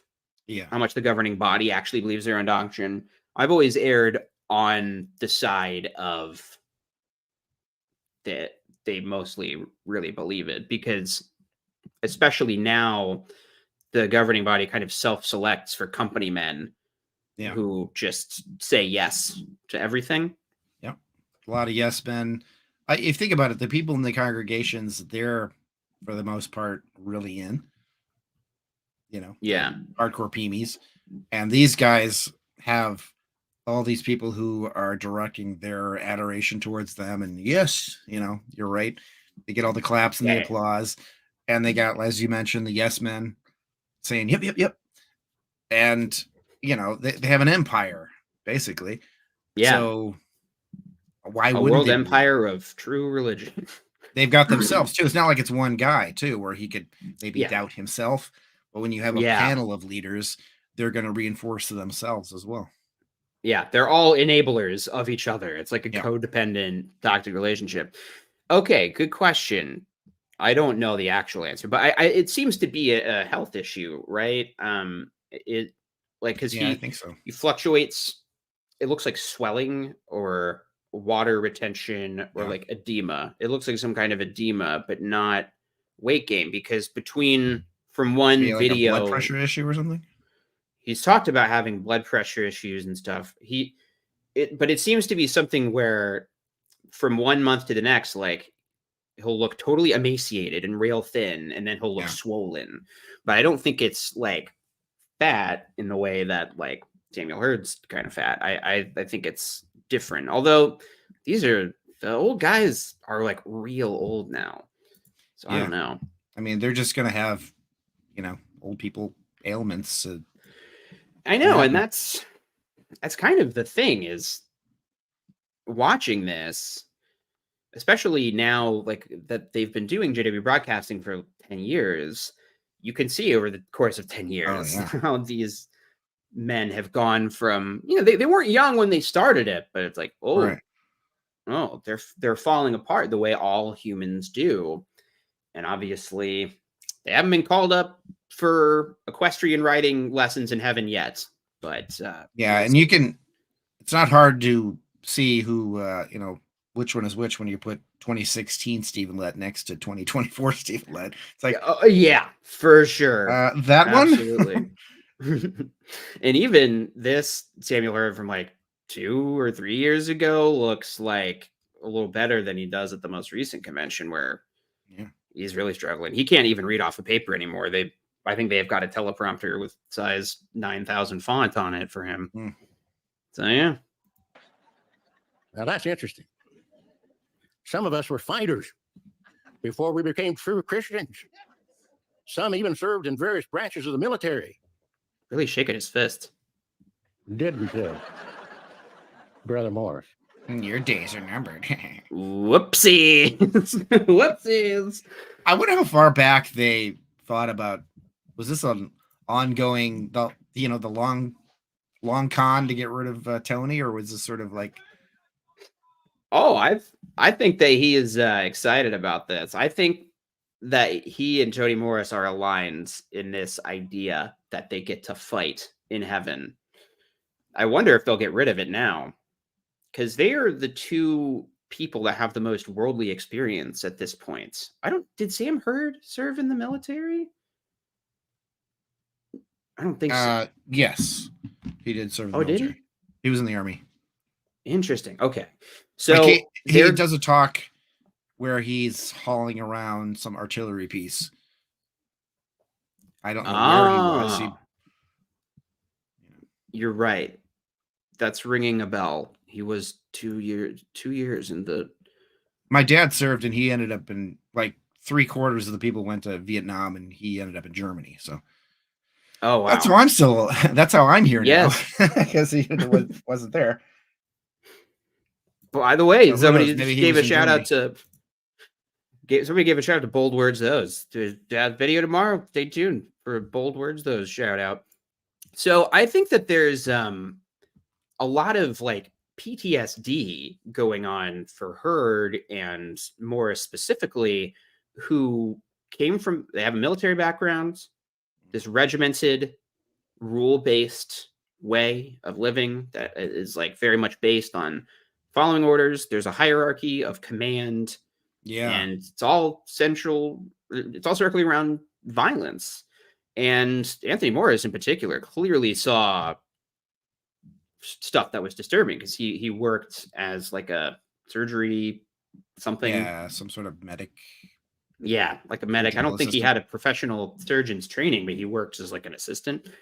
So he saw, people with their legs blown off and all sorts of horrors in the war. And famously, the split hot dog. Split hot dog, charred human body. Yeah. Absolutely. Yeah. That's interesting. I didn't know that, XJW Caleb. My great grandfather was in the army. I think he fought in this is my great grandfather now. I think he fought in World War II. I always thought that was so cool, even though I wasn't supposed to as a witness. But anyway, witnesses, they don't support the troops in whatever their home country is, but they support these troops of Jehovah's heavenly genocide army. Of Tony Danza clones. Or no, yes. Wait, who did you say? And/or Tony Danza. Angela. Wrong guy. Some were Green Berets. Not Brother Morris. Some were Green Berets. What? Who? But then we became Christians. Well, you weren't a way Green of peace, Beret there, and we Sammy. let What are you go talking of such- about? Some were green, but maybe he just means anointed Christians. There must be somebody who's just anointed at Bethel, who's one of their guys. Because I'm pretty sure everybody else, in their life story, doesn't mention military service. I don't know. So we will see. Such somebody warfare. at Bethel had Figuratively speaking, we pulled CCR playing in the background. I said somebody at Bethel had some CCR playing and having flashbacks. Yes. As the helicopters roll in. Yeah. Absolutely. peace, and we let go of such warfare. Figuratively speaking, we pulled the pin on our last hand grenade and tossed it into the air, killing no one or nothing. Just a loud ka-boom. Why did he do this? He thought he was cooking when he did this. He really thought he was cooking. I don't know. Cooking like a grenade. He cooked the grenade and tossed it in the air. That's what he is doing. That's a good Call of Duty strategy. I don't know. I like the idea that literally when Sam Hurd joined the religion, it was like there was like a witness at his door, preaching to him, and Sam Hurd's like, "Buddy, I'm in."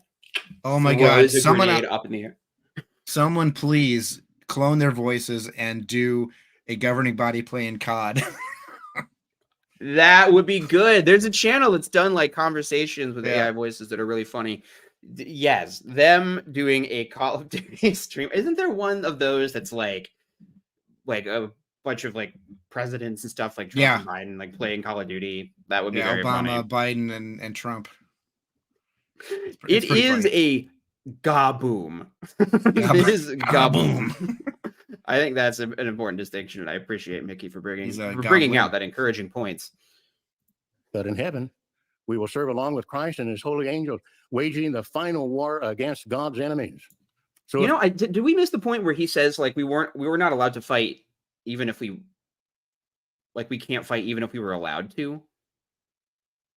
He said that too. He's like, we're not allowed to do anything. Yeah, some of us want to fight, but we can't, basically, isn't he saying? Yeah, like obviously we wish we could just kill the apostates and Satan worshipers right now, but Jehovah's preventing us from unleashing our Hulk rage.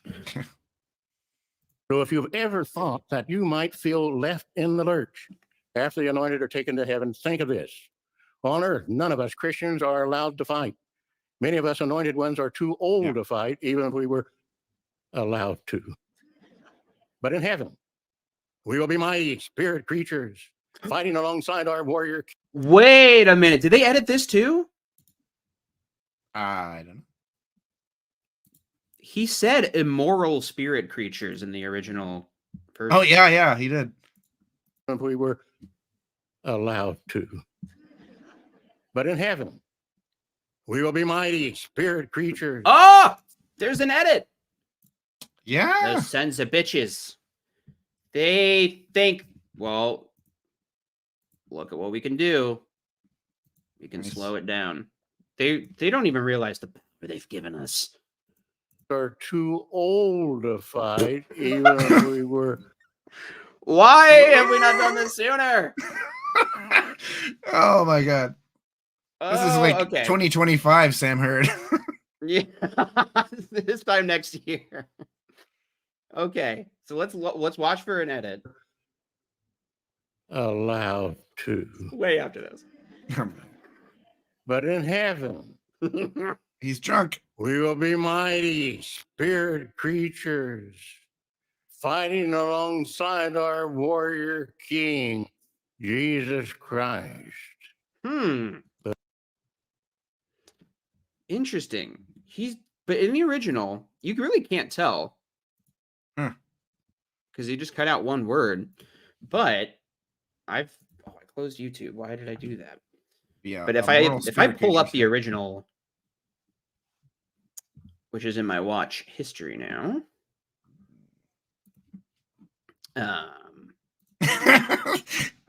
Positive slower. I wish that is as slow as they allow. Fight. Oh, okay. After we're done with the talk, we'll go back and find the fight and watch it in slow motion. That would be, wouldn't that just be a fun treat for everyone?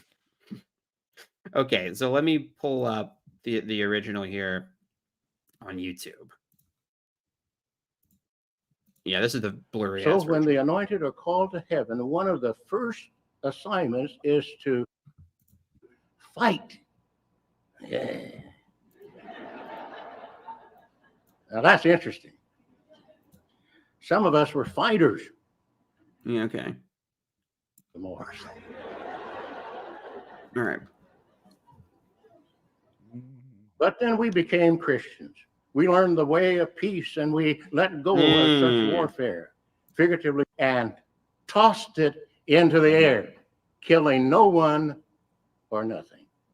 Just a loud boom. Wow. In heaven, we will serve along with Christ and his holy angels, waging the final war against God's enemies. So if you've ever thought that you might feel left in the lurch after the anointed are taken to heaven, think of this. Fuck? On earth, none of us Christians are allowed to fight. Many of us anointed ones are too old to fight, even if we were. Come on, Herd. But in heaven, we will be mighty, immoral spirit creatures, fighting. Immoral. There it is. It's a little too on the nose there, immoral spirit creature. Immoral spirit. Yeah, it feels like a Freudian slip as opposed to like his big tasty, as he mentioned earlier. What he said something really gross. He was like, suck that down your throat. It's tasty. Toss it into the air. It's tasty. So he says immoral and, totally ruins his big moment, ruined orgasms. After the anointed are taken to heaven, think of this. Anointed ones are too old to fight, even. Oh my God. We will find our warrior king, Jesus Christ. Believe me, we can and will do Jesus Christ. Spirit creatures in heaven. We will be mighty, immoral spirit creatures fighting. Wow. He meant to say immortal for anybody wondering, but yes. How are you doing on time, by the way? I know we're almost done with this talk, but yeah, I've got like 15-20 minutes. Okay. Well, that's good. Deadlines are good. Believe me. My babysitter is like, hey. Oh shit. Okay. All good. We will be mighty spirit creatures fighting alongside. That's an impressive edit. You really can't see it. Jesus Christ. Believe me, we can and will do you significant more good in heaven than we ever could as imperfect humans here on this earth. That's why it's so embarrassing. He said immoral. Like an idiot. And look, he's like, I know. Cooked it up and served it to you, motherfuckers. Yeah. You just sort of took his ears and you'd have a good Yoda right there. A little bit. Yeah. Wars not make one great. Fight we will. Well, I'm not done, but I should be. As for the other sheep. Yes, you should. Yeah, you went over what you need to time. do during that climatic time? Simply this. Hide. That's right. At Isaiah 26:20, he wrote, enter your inner rooms and shut your doors behind you. And Hide shut your yourself mouth for a brief moment until the wrath has passed by. It will be hide and seek. You will hide and they will seek to find you, but they I will didn't not. see this. But they Whoa. Do you will have not. anything to worry about? He really like shook his head. They will not. But they will not. Oh, Do you have anything to Scary. worry about? You have nothing to worry about. Nothing at all. Because Jehovah okay? will never Never. abandon you. There is no justifiable reason to worry about the future. No Just be there, justifiable brothers reason. and sisters, to enjoy it. Remember, Jehovah loves you and he will never abandon you. There's no justifiable reason for this Please talk. believe it.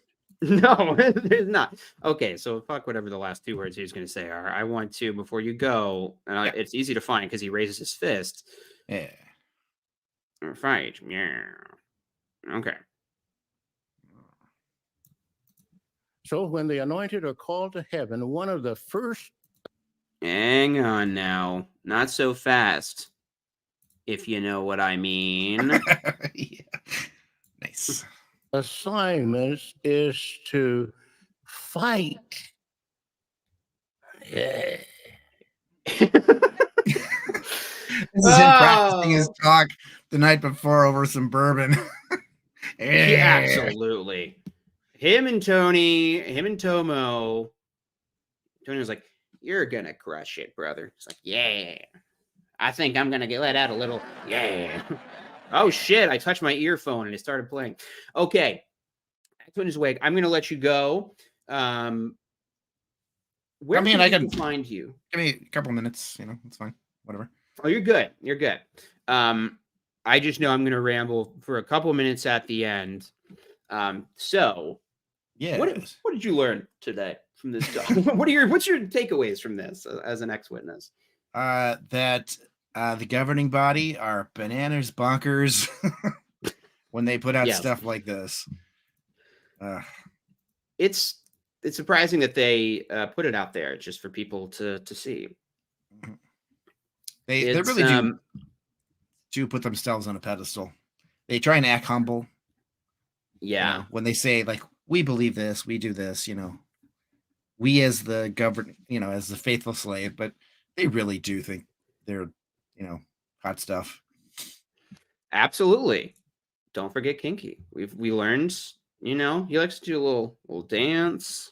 He talked about people's throats and something gross. A mighty roar. It is. Yeah, to me, it kind of distills everything about the cult in some ways, at least in terms of like the perception of the governing body. Like it starts out, he brags about talking to God, which is not normally how witnesses would talk about just praying to Jehovah. Given his leadership position, it makes it sound like he's literally having conversations with God. And then he proceeds to say, this is not from the governing body or any human. This is from Jehovah. And then he gives this crazy shit about Armageddon. It's obviously terrifying. But then he says you have no justifiable reason to be terrified. And then he talks about how violent that the Great Tribulation and Armageddon's going to be weird and bad. Yeah, the Holy Spirit itself, was infused into his printer and popped out those notes for him. That's right. Directly from God. He should have printed them out on a bigger font. So I think that was becoming an issue for him. Or on one of those tablets he was talking about. Having him, this old man who can barely read, fumble with his pages was kind of sad. Where can we find you on the internet, Ex-Witness Awake? Well, all my socials are Ex-Witness Awake. I like to keep it simple. So you can find me on TikTok. You can find me on YouTube. I occasionally post on Instagram. That's about it. Okay. Your TikTok is excellent and worth following. And your YouTube channel, I was recently on there. If people are weird and like listening to me say things, but it was about mental health. It was a really good conversation. Yes, I enjoyed that one. I appreciate you having me on, and thank you for helping me react to this. This really was absolutely great. Thank you for making this image. It really makes the point. This is It's what he's it's kind of a talking about. hobby of mine, just making goofy stuff with Canva. I wish that I was better at doing that. I think that that's a really oh, hey, Alfred Nielsen. No, this is such a good point. We'll miss Herdlet and Lotion. They're gone. Like we miss Saipan Sony now. They're crazy, but lots of fun. The younger GB members are dull AF. It's really true. And it's interesting that it seems to be a very conscious decision on their part not to recruit charismatic people to the governing body and instead recruit boring company yes men who look and sound identical. It's really true. Maybe we'll get lucky and like Malafant will go up the line and Pillowgate guy will go up the line. You know, a couple of those. At least they've got a history that we can deal with. I think, on one hand, it makes sense that they would do that because those guys like Anthony Morris and Sam Hurd, obviously, Letts and Splain, they are unique. They're weird and they have weird, different takes on things. And I think they're trying to mitigate that. What I think they are forgetting is that power, if not corrupts, reveals. And I think that their weirdness will be revealed over time. These new guys are starting to, they're just coming into their own. But Kenneth Cook was showing some real weird energy this year at the annual meeting. I think he's a little more comfortable. His weird, yes, he's doing his really with Seth and Amy routine. And Sanderson was fired up. He was psyched about all the crazy stuff he was talking about. So it'll be interesting to see if, like, as they get into the flow of things, if we find out what kind of weird things a guy named Gage has going on in his brain. I don't know. Thank you. I'm going to continue to ramble for a few minutes. Okay. With the freaks who stay for a long time. All right. But I appreciate you, sir. For having me. Thank you. You got a babysitter for this. You're a saint and a good man. I appreciate you. Well, my son is a Tasmanian devil, so it would be destruction. Hey, well, my cat's a Tasmanian devil, but he's chilling right now. We just, pump him full of drugs. No, we don't do that. All right, man. I appreciate you joining me. Thanks. I'll probably pop in the comments anyway. Okay, good deal. All right. Thank you, sir. Bye for now. Bye. All right. So let's hit the 2 full hours just while we're here. I like to talk about channel business stuff at the end. And so business. Okay, there's a couple things. One, I'm releasing a video tomorrow that is very funny. It is technically an edited live stream. I did, yes, but wait, don't go anywhere. It's actually really good. One of my favorite videos I've made was just me kind of casually reacting while super stoned to the Bible storybook art. I'm a middling illustrator artist. I like to pretend I know things. I don't really. I just like to ramble about it. I did another one of those on a stream about the Revelation book and the Spirits of the Dead brochure. But it just wasn't the same because it was a live stream. So I've edited it. What you don't know is that original, what's it called? That original like bittersweet nostalgia Bible storybook video. I filmed for like an hour and a half and edited it down to like a 20-minute video. And so that's what I ended up doing with this like 2-hour live stream. I've edited it down to probably like a 25-minute, half-hour video. I put a lot of editing into it. I think it's really funny and genuinely interesting. And another thing that's come up is just finding a lot of interesting media that I want to talk about while I was pulling clips to insert, like this talk, but also a couple on Bethel artists that I had never seen before. I try and not watch everything they post on jw.org because I want to be less of a Jehovah's Witness. So I don't watch everything, but that means I miss a lot of their like interviews and experiences. But they've interviewed a couple Bethel artists, And it really, I had a different reaction to it than I was hoping. So I think I'm going to do a mini vid soon on one of these Bethel art videos. Now, drama. Let's talk drama. Well, actually, let's talk Bo first. Look at this guy. Look at him. He just looks like a blanket, but that's a real cat. Hey, buddy. Yeah. What's up, boy? Bo is one of the most destructive forces in the United States of America. He's on several terrorist watch lists that I maintain. Hey, thanks, buddy. And give him the likes too. Go and check his channel out. Actually, if you're on YouTube right now and you click on his username, it should bring his channel right up, I think. Okay, so some business. There is a genuinely weird issue combined with people being conspiratorial, if that makes sense, which it didn't. I'll start over.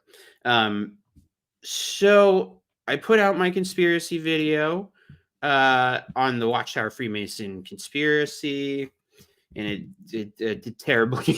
Not a lot of people watched it, but I'm very proud of that video. You know, the audio is weirdly bad for some reason, but as expected, the comments have been very interesting. And oh wow, Kiera is the cat's lawyer. You're Bo's lawyer, because he's gonna fucking need it with the way he acts. He's gonna need a good lawyer. So I got a lot of comments from conspiracy people saying that I was removing their comments. That would be good.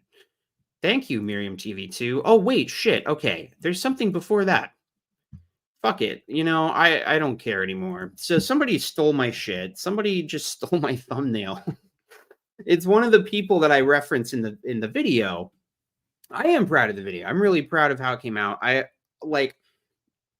think what was good about it is that I learned the amount of work that goes into making like an actually good video essay. Like I wanted to make it obviously like, you know, kind of like breadtube video essays that I like, especially H Bomber Guy, which I did because it ended up having a James Somerton-esque twist in it.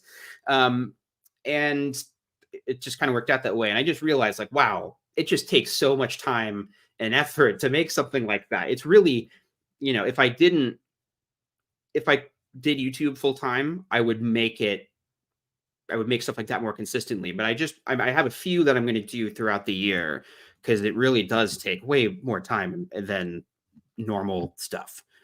Does YouTube hide videos that get enough downvotes? No, it doesn't. It's all engagement. One weird thing is they don't show downvotes at all anymore. But at this point, I think downvotes, it's still like engagement. And if anything, it just makes it controversial and more well-liked.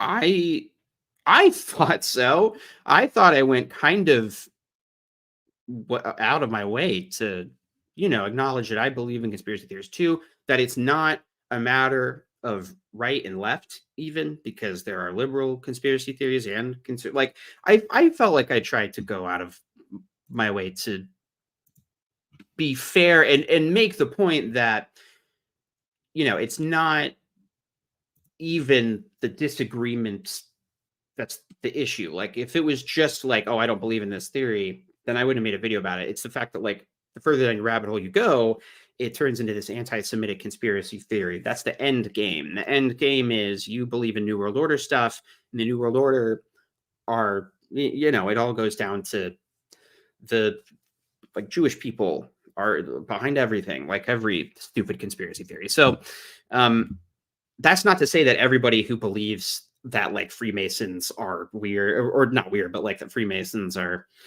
a creepy cult and all that stuff are anti-Semitic. Anyway, I don't know why I'm rambling about this. Somebody stole my thumbnail.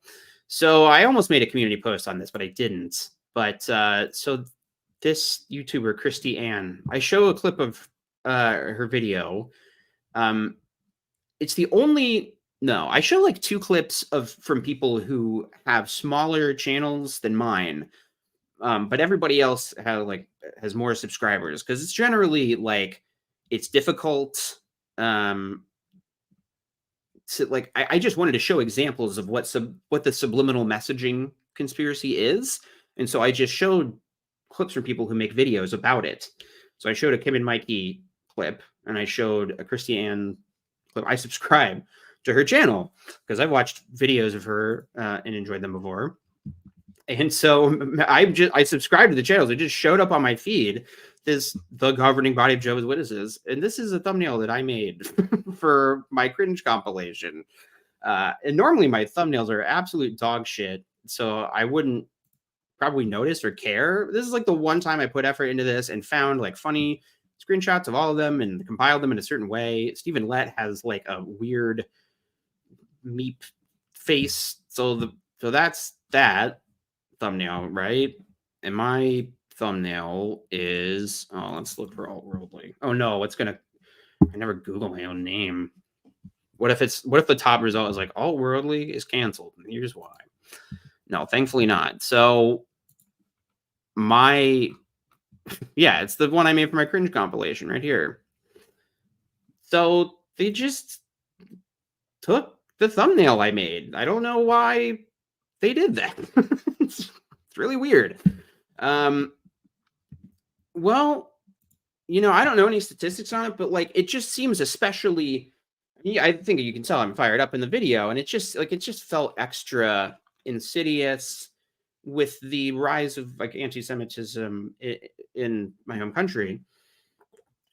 It's not a big deal or anything. I mean, I don't care. I think the thing that's kind of funny about it is like, okay, so this is just a dumb thumbnail I made, right? Where it looks like Kenneth Cook is like basking in the afterglow of, I don't know, getting adulation from people. And it's all moments from the cringe compilation, like this bit I do with Loesch raising his hand like a David Lynch character and all this stuff, and Jeffrey Jackson blubbering like an idiot. I'm just watching this and remembering that those clips are funny. Just admiring my own work. No, I'm admiring their dumbass work.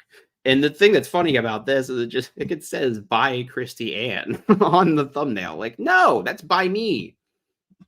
But it's fine. And for all I know, she just Googled a picture of the governing body and it showed up on like Google Images. I know. I like only ever made like 2 thumbnails that I think are good, and that's one of them. So I was like, hey, wait a minute. But anyway. Oh yeah, so I left a comment on the channel just asking like, can you not use my thumbnail? I got fucking ratioed, man. Like let's see if I can find it. What if it's been deleted? Wouldn't that be rich? Sort by new. Yeah, I left a comment. Can you not use my thumbnail? Not even a please. Rude. From Monks. Does Monks have a channel? Lame. So anyway, don't harass this person or give them a bunch of attention. Like, forgive whatever. sins. This If is the so, person then why? Who made the video that like there was like hidden images in Sophia's ice cream. I showed a clip from it in the video. So I don't know. That just annoyed me, and nobody watches the ends of these streams. So I figured this would be a good place to talk about it. But please do not harass or make comments about it, whatever. I made a comment, which means she knows about it.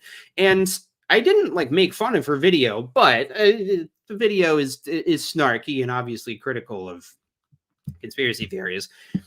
What I thought was kind of interesting about it, I didn't critique her video, I just mentioned that people think that there are subliminal messages, and then I showed 2 clips of videos demonstrating, yes.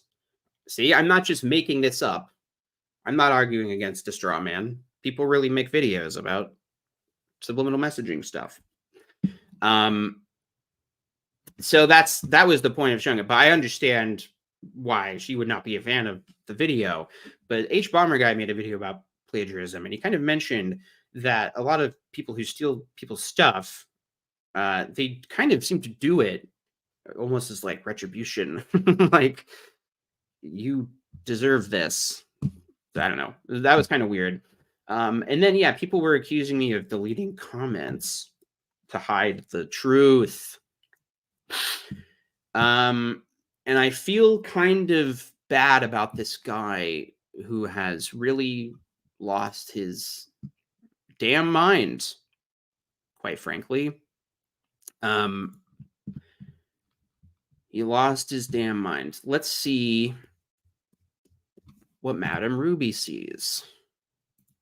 I just checked my notifications like, ooh, there's a new video. I've got to stop. Oh, wait, I'm not showing my screen. I thought I was still broadcasting my screen.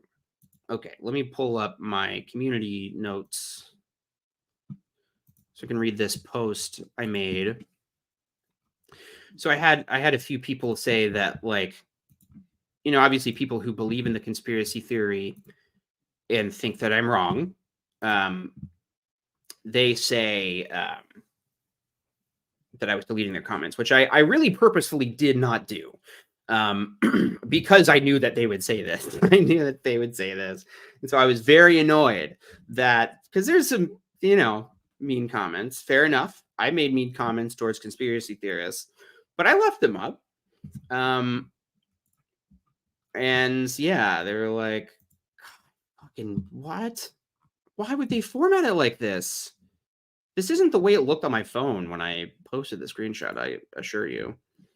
Okay, this guy, AAO 1240, absolutely has lost his entire brain.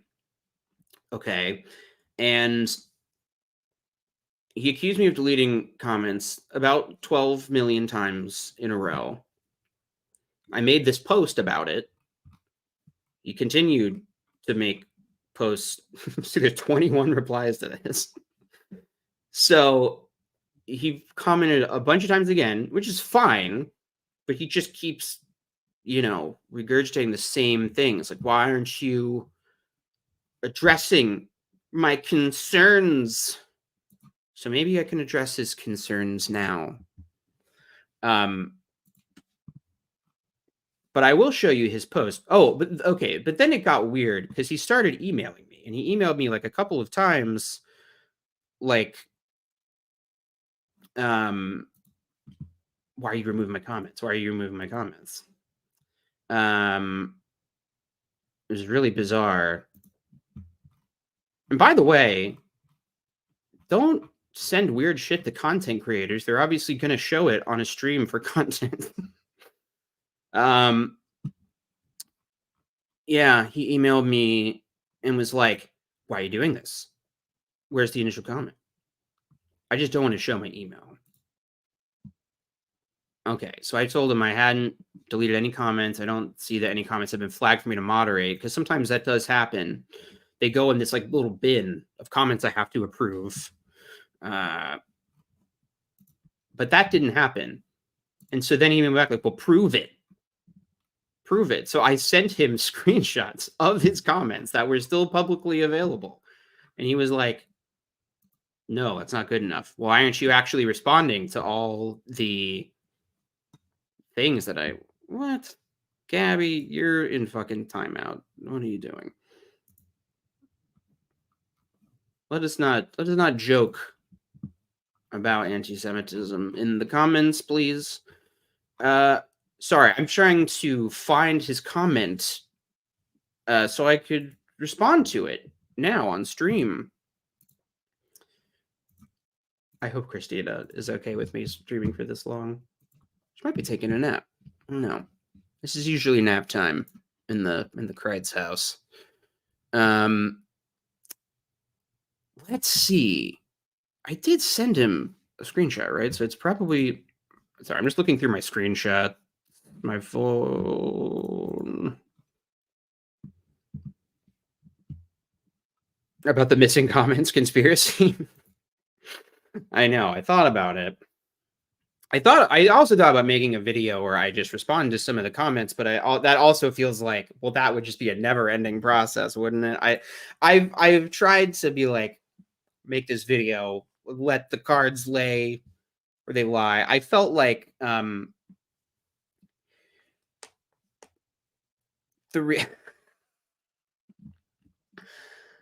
believe you me, I'm gonna show her this after the video. Oh man, I'm using I used like this filter a little bit. I know I should be hashtag no filter, but I'm hashtag. Oh no, I'm not, am I?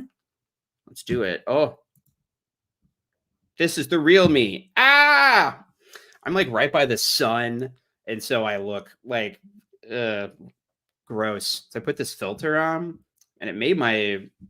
I just realized it made my mustache look all fuzzy and gross. No, it's prickly, like a man's mustache. I don't know. You can just see my acne better. I guess I was self-conscious. Going back. Hashtag yes filter. Wait, okay. Let me pull up the comments that he accused me of deleting. Oh my god. Why is Gmail's fucking layout so bad? There's one. Okay. This will give you a sense of it. Open with. God damn it. Sorry. This has now become like a loner box stream, kind of quietly pulling up links to things. No shade. I love loner box. Oh yeah, StreamYard for some reason doesn't let you show JPEGs. Like you have to make it a PDF. It's very inconvenient. All right.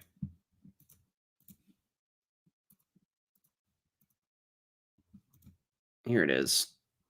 This is the comment. Oh wait, I'm so fucking stupid. I could just pull it up on the actual video. While I'm pulling this up, I'll explain another thing that came up. That's actually a good question. This is a little idea I kind of lifted from FD Signifier, actually. If you don't watch his content, it's really fantastic. Makes great video essays about all kinds of stuff. He just did one on white rappers. That's really great. But he will change the titles and thumbnails of his videos occasionally. And he said he does that because sometimes, like, I don't know, there's reasoning behind it, but it can help it get seen more, you know? Are people talking about my acne in the comments? No, apparently not. The sun's giving you a glow. It's like a glow down, though, isn't it? I feel like I look like absolute shit. I forgot to put on my makeup before streaming.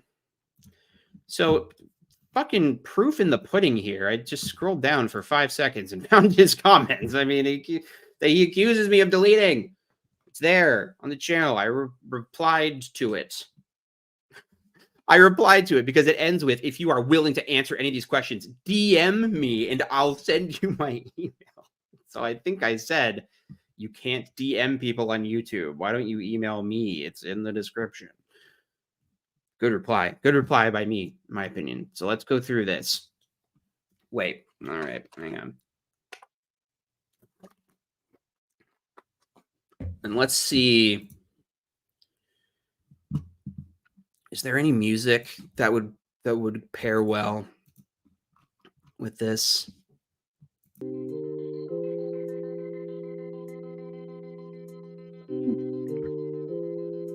Into space. This doesn't sound like we're going into space. It's kind of a funny song to read. This is like royalty-free music that's on StreamYard, so there you go. Oh, I should do Alex Jones. Let me see if I can remember how to do Alex Jones. Nah, not really. That's more like Rick from Rick and Morty. Morty, why is the Watchtower magazine cover the exact same with the tarot card, Morty? So I don't do that impression very much. Why is the first Watchtower magazine cover the exact image of the Tower Tarot card? Why do the International Bible students meet in Freemason lodges? Why? I didn't even know that. I don't know if that's true.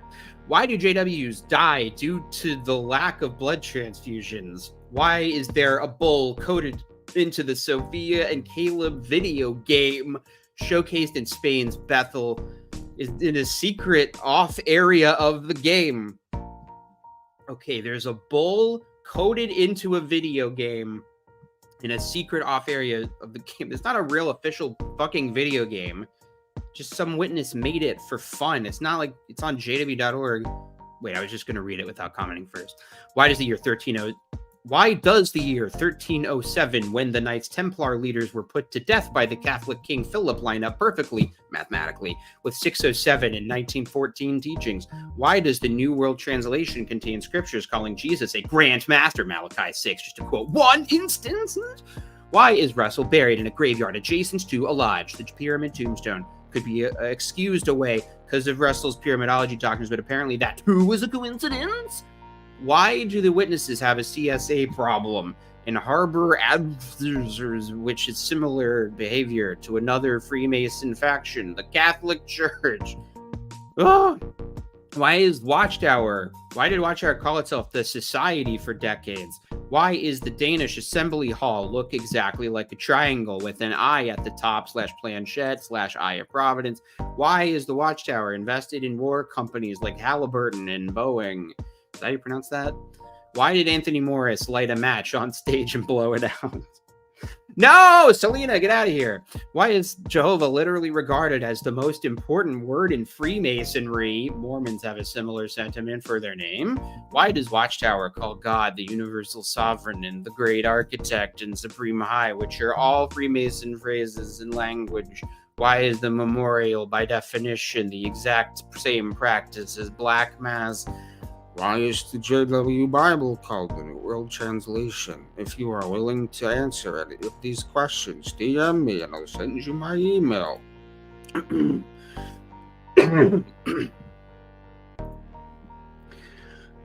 I don't know if it's subconscious.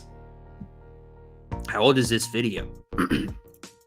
Is what video? Oh, the one that I reacted to? No, it's like a couple of years old. Ooh.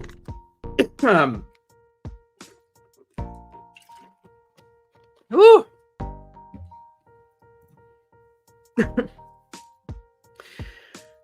Okay. Yeah. So anyway. Yeah, why didn't I respond to all this? Well, I found it a little hard to read, first of all. Okay. You, the media literate people still watching. I think the overall answer is obvious. That the conspiracy isn't true. There's not really a thing called the New World Order secretly controlling everything in the world. That's not happening. This music honestly does kind of slap. I'm high-key enjoying it. So, was I even saying? Oh, yeah. So the overall argument, I think, that I make in the video is that the foundation of the conspiracy itself is ridiculous and premised on coincidences. Stringing a bunch of coincidences together instead of actual arguments. And then I think the larger point is just that this conspiracy theory doesn't make any sense, and none of the individual claims matter. How do I know that none of the individual claims matter? Well, because he didn't feel the need to address any of the claims that I made in my video. It doesn't matter to him. When I address a bunch of stuff, he just brings up new, different stuff. And a point that I'm trying to make when I eventually do make the New World Order conspiracy debunk video, which I'm going to wait a little bit before I do that. I have this book by David Icke, right? He's a UK conspiracy theorist.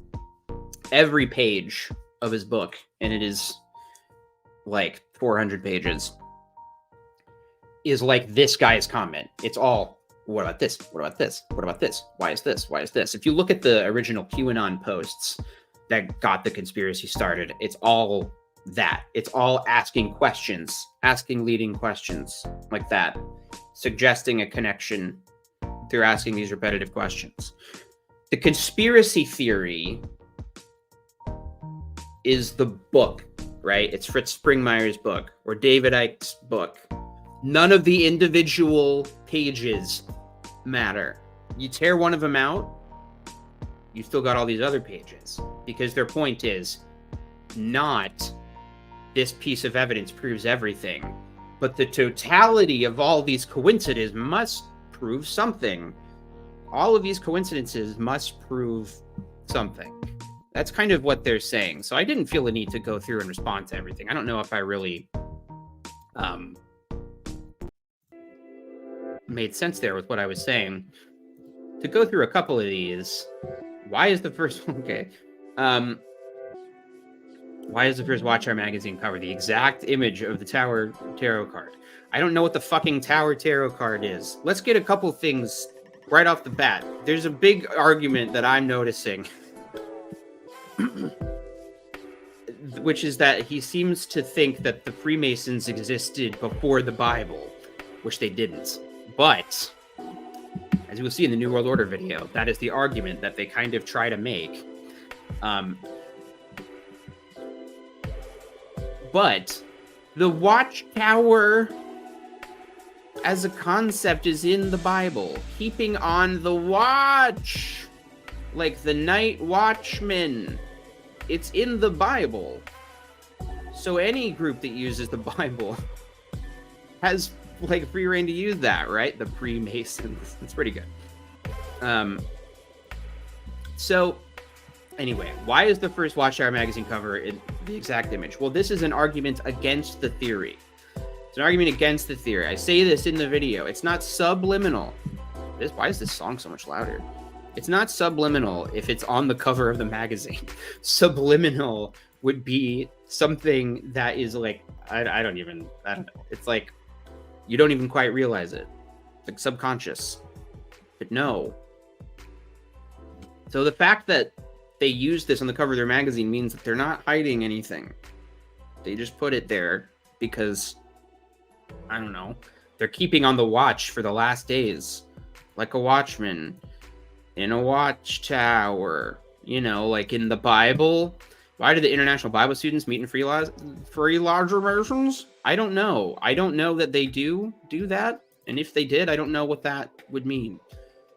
Why do JWs die due to lack of blood transfusions?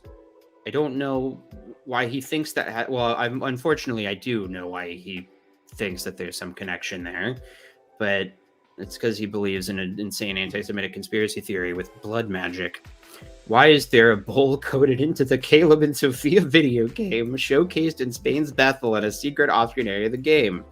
That's okay. Let's step back here for a minute. Let's answer all of these at once. What the fuck are they talking about? What the fuck are they imagining? Okay. Let's say that there's Freemasons, they're evil, and Watchtower is in league with them to be evil together. Why would they ever try and reveal that fact? Why would they be leaving clues for us to find and uncover the conspiracy? If they were wanting to secretly be in leagues with the Freemasons, why wouldn't they hide it? Why would they publicly wear Freemason rings?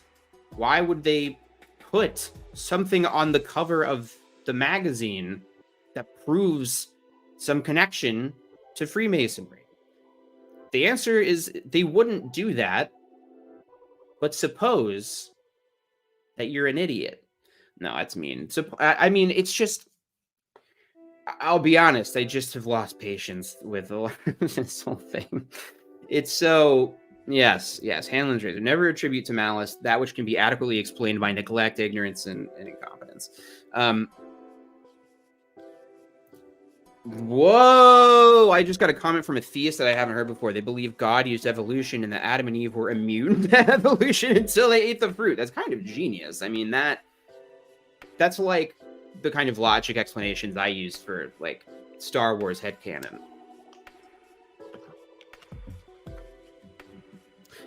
But this is the fundamental issue. It is an example of cognitive dissonance. It's an example of how it is kind of religious teaching in a way. Like, on one hand, this is an insidious conspiracy that nobody knows about because they're so secret and cunning. But also, they're idiots who leave clues everywhere. And it's so obvious, Jake. If you would just do your research, you would obviously find in 5 seconds that Watchtower are Freemasons. And it's like, which is it? Is it secret or is it obvious? The answer is neither, because it's not true. It's like every accusation. It's like the mantra you hear with like Republican politicians that every accusation is a confession. Like, they're constantly arguing that that gay people, trans people are groomers, and all of the fucking people who are being arrested for actual CSA cases and grooming, including in Jehovah's Witnesses, certainly, are like hard right religious people who always talk about how much they hate grooming. Like, it's this angry projection.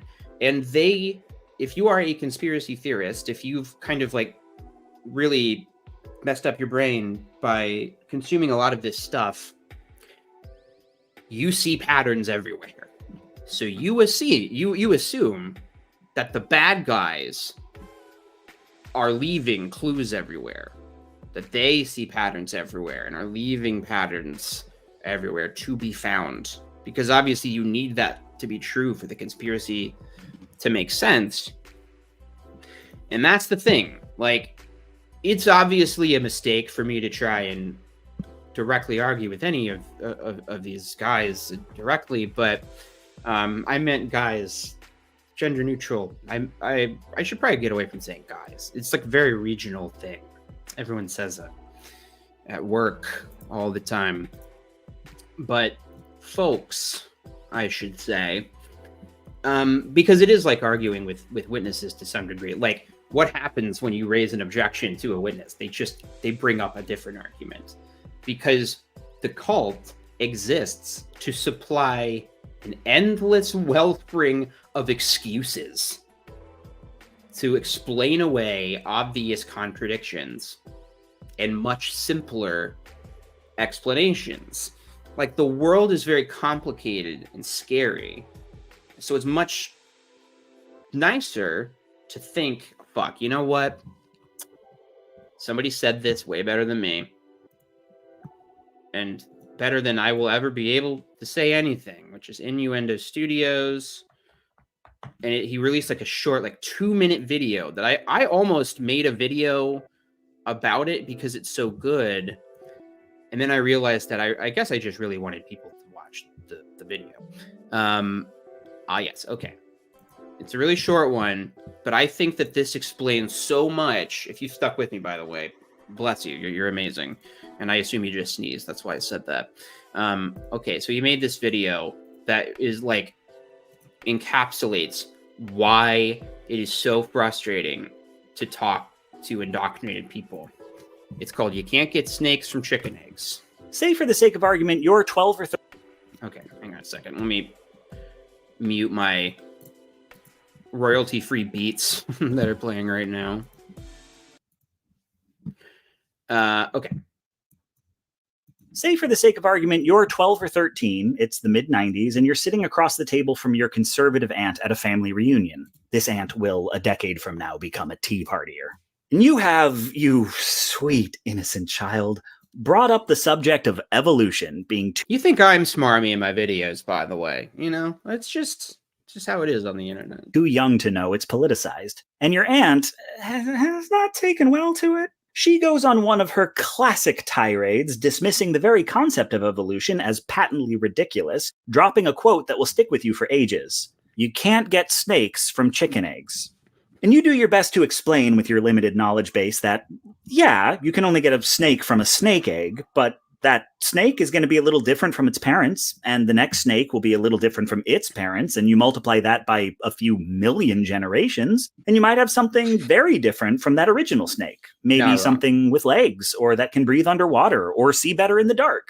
And your aunt stares you dead in the eye and repeats, as if you hadn't said anything, you can't get snakes from chicken eggs. So this is an ego-saving maneuver in which a complex truth is rejected in favor of simplicity. Your aunt has... This is the point.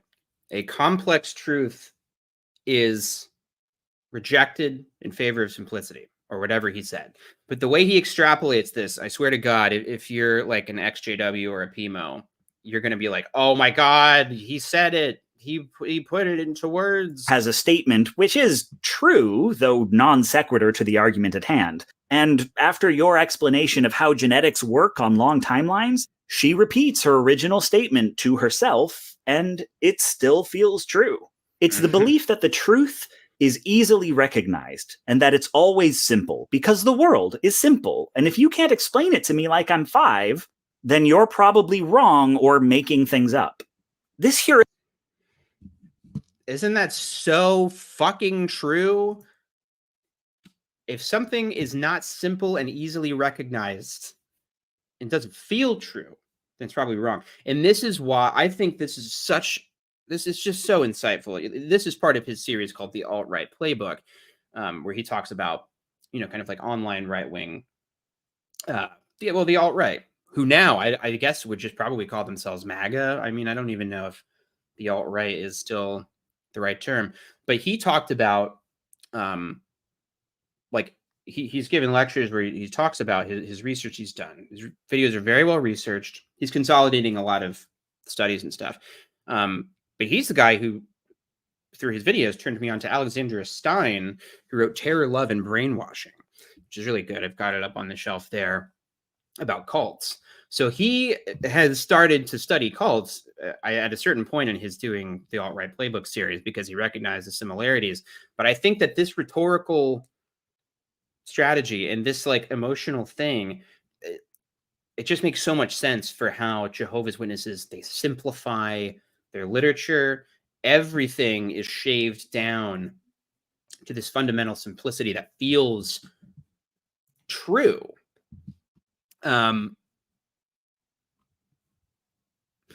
Which came first, the chicken egg and the snake? That's actually, I would assume snakes, right? Just maybe.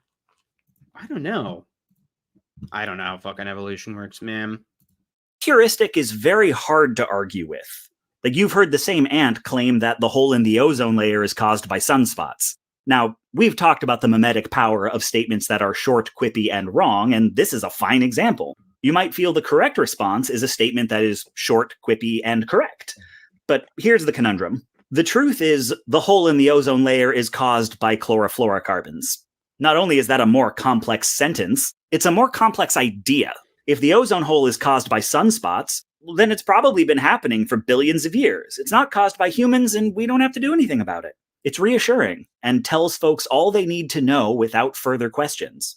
But the truth of how aerosols deplete ozone is more complex, not least because even without knowing the science of it, it implies there's a problem we should do something about. Ultraviolet light makes This is really true, right? Like, it's to be told that you personally might have to do something.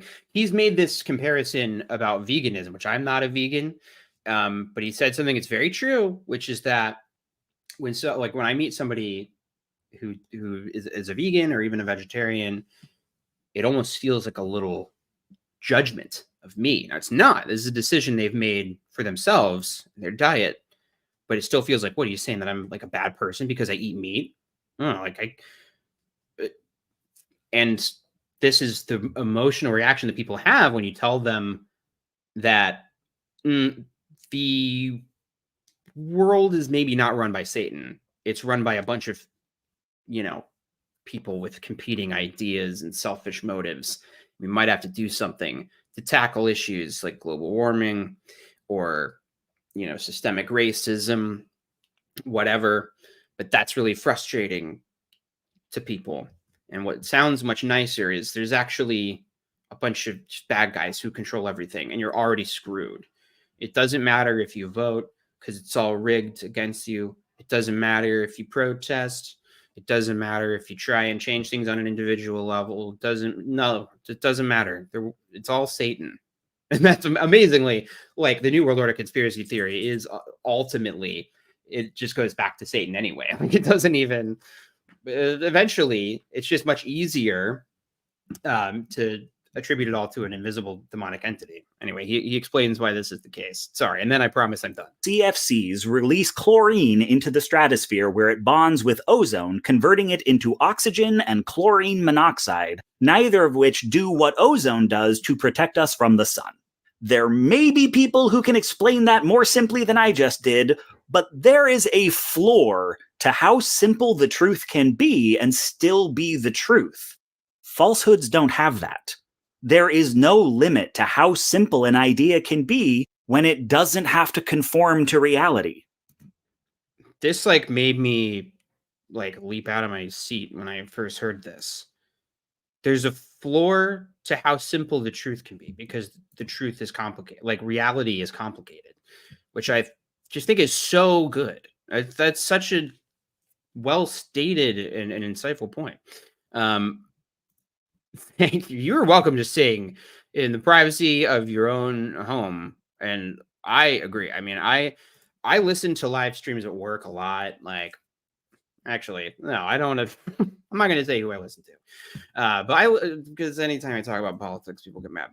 But I listen to a lot of streamers and stuff at work. And it's just, I don't know, there's something cozy about it. A lot of times you meet fun folks in the chat, and it's just fun vibes. It's fun. And you know what? No one's going to shun you if you don't tune into some random person's live stream. Anyway. But this is, I think, really the key is reality. There's a floor. There's a complex reality. That's just true. Hey, babe. Sorry, I'm still going. No, I just woke up from a nap. Do you want to know what a commenter said? Yeah. It was so funny. They said, while Jake's busy yapping, Christina is napping. That's 100% true. We just like puns a lot. We were talking about that the other day. That a lot of our marriage is based on Puns. just puns and delighting each other with stupid wordplay. It's so true. Anyway, but I think this is so important because the truth about Watchtower and Freemasonry is complicated. The complicated truth is that Russell was, like a lot of cult leaders, a charlatan who was desperate to be a great man. Like a lot of kind of fascist leaders, he clearly was disappointed in religions of his day and was like, fuck all those people. I can form a better religion myself. And so what did he do? He stole a bunch of different ideas, especially from other Adventist millenarian groups at the time. And at the time, there was absolutely a connection with Freemasonry because Freemasonry is like this, and it was much more socially acceptable to be a Mason in the mid 1800s than it is now. I think now people will be like, what? Why are you joining? Because everyone at least knows that they're fucking weird, even if they're not, a satanic whatever ruling the world. So the complicated truth is that Russell did steal stuff from the Masons, but that he wasn't actually a Mason. He wanted to make a competing religious movement. And the reason why he gave that talk to Masons is because he knew that they had similar beliefs, that he might be able to convert them to his movements, which at the time, remember, they didn't give out stuff for free. Like, he was always like, oh, if the donations don't roll in, we'll stop it. We'll stop learning. Wait, I just read the word learning and then I said it. Thank you, Kiara, by the way. I appreciate that. We've actually climbed up in viewers. This is fucking crazy. Thank you, anybody who's watching this incoherent part of the stream. Anyway, yeah, the complicated truth. Yeah, there's a connection between Watchtower and Freemasonry. Russell stole a lot of their imagery because he was not an interesting or creative or even particularly, I don't know, smart person. Like, if you, one of the delights of writing this JW horror story that I'm writing right now is I've made myself not just read about Russell, but like read his books, because Russell kind of plays a part in it. If you like conspiracy theories with Russell, you should read my horror fictional book I'm writing. He wasn't a good writer. He was not. A lot of his books had like pages and pages of quotes from other people. Like, he had to steal other people's ideas because he didn't have very many of his own. I mean, like, think of his origin story as a guy who was fed up with failed doomsday prophecies. That's his whole thing. Oh, he's fed up with Adventism. Then one night he stumbles into some service, some church service, and hears the talk that inspires him to study the Bible again on his own. And so him and his friends, he starts collaborating with people and forming their own shit, like forming their own shit. And that was super helpful. How dare you talk about my hero this way? Your hero, C.T. Russell. Sorry, denigrating her hero, C.T. Russell. Hi, Sonny. So yeah, that's a complicated truth. He wasn't a Freemason, but he liked a lot of their cool imagery and some of their theological ideas, maybe. Like, he definitely was interested in the pyramidology thing, which he got from Freemasons. But he wasn't a Freemason. And here's why it matters. Like, if the conspiracy was Russell was secretly a Freemason, sure, I don't know. There's a lot of circumstantial evidence that suggests maybe, but no. There's a lot of actual evidence that he wasn't, because they actually do like have registers of membership, and we know a lot of people who literally were, and we can check, and they were famous, and there would be no reason for them to hide the fact that Russell was a secret Freemason.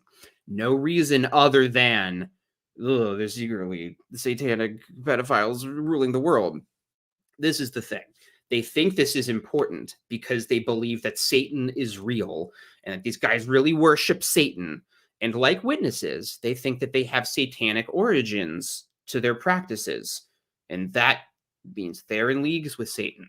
Like, none of this really matters from a secular point of view, because, like, okay, if you think that Satan is secretly the god of Freemasonry, I don't really give a shit, because I don't think Satan is real. So I don't think they're really able to, I don't know, summon Satan. But if you do believe in Satan, obviously that would matter to you. That was a long way of saying that this Innuendo Studios video is good. But yes, there's a floor on how true. Let's hear him say it, and we'll watch the remaining minute of this video. Still be the truth. Or maybe people who can explain that more simply than I just did, but there is a floor to how simple the truth can be and still be the truth. Falsehoods don't have that. There is no limit to how simple an idea can be when it doesn't have to conform to reality. You play the game of who's got the simplest argument, liars win every time. You can't get much simpler than sunspots. But if you can convince people that the world is complex, then simplistic explanations across the board become suspect. It might be too late to do that with your aunt, but maybe there's still hope for your cousins. If you're wondering what they do when... Yeah, so that's kind of like, that's why I make videos. I don't think I'm going to convince any people who believe in the Freemason conspiracy. That's not who the video is for. It's to kind of inoculate people from this ridiculous conspiracy theory, people who haven't fallen down the rabbit hole. Because I don't think you can really reason with people who are really invested in this. Wait, the devil is fake, please explain. I mean, that's just my opinion, man. I can't prove that he doesn't exist, but I don't see a lot of evidence for him really existing. He exists in the fictional book I'm writing. I love fictional stories about the devil. So anyway, this is kind of the simple point he's making. Like, if the question is who has the simplest argument, liars win every time. And that's why witnesses are able to convince people. Like, what do you believe? That people are really so evil that they would do all this bad stuff, or that Satan really controls the world? God wouldn't allow suffering. He just is. Well, he is allowing suffering. God wouldn't commit evil acts. He just allows evil to exist for a while. When confronted with something they cannot deny is complicated, well, you did that. Mm-hmm. You or someone like you took their simple world and overcomplicated it. All the conspiracy theories and finger pointing and screenshots they've squiggled MS Paint over, all of that is the story of how you overcomplicated the world. It fills in the gap between the simplicity of the world they believe in and the unambiguous complexity of the one in which we live. And yes, that story is at least as complex as the truth you're trying to tell them. And no, it doesn't make any sense. But that's a detail. Because the moral of that story is incredibly simple. It is this way because some people made it this way, and all the right has to do is take the power back from those people and things will be simple again. This is their version of A Wizard Did It. Very good. Anyway, so I wish that I could make a 4-minute video that was that good, but I can't. So that's I also don't know that. I mean, like, the Church of Satan is I think just a secular organization, right? Anyway, guys, thank you so much for watching. I really didn't mean to go for that much longer, but I took my ADHD medicine today, so I feel able to hyper focus on something. So I'm going to use that energy to finish my little video and do some writing. Follow your dreams, assholes. I don't know. No, thank you so much for watching. It was really, really fun. Innuendo Studios, or Studio, Innuendo Studio. All of their videos are super, super good. Like, I talked about them in my waking up video that I made, like my original one when I was Pimo, and my updated one that's really long. His videos debunking like alt-right rhetoric, I started to realize, like, oh, like, the deception techniques he's talking about sounds like what Watchtower does. So it's, I think, a really fun resource. Just like sometimes watching like ex-Mormon stuff is useful to like deprogram without having to hear a bunch of triggering terms. I think his videos are like that. So take care, everybody. I'm going to end with what am I going to do? I'm going to end by showing just a couple of our favorite clips that we learned today. Where did they go? Oh, okay. The music was better. So we had, of course, ooh-ha-ha. Ooh-ha. And we had a little yeah. Yeah. These are good times. These are really good times. And thank you all for joining.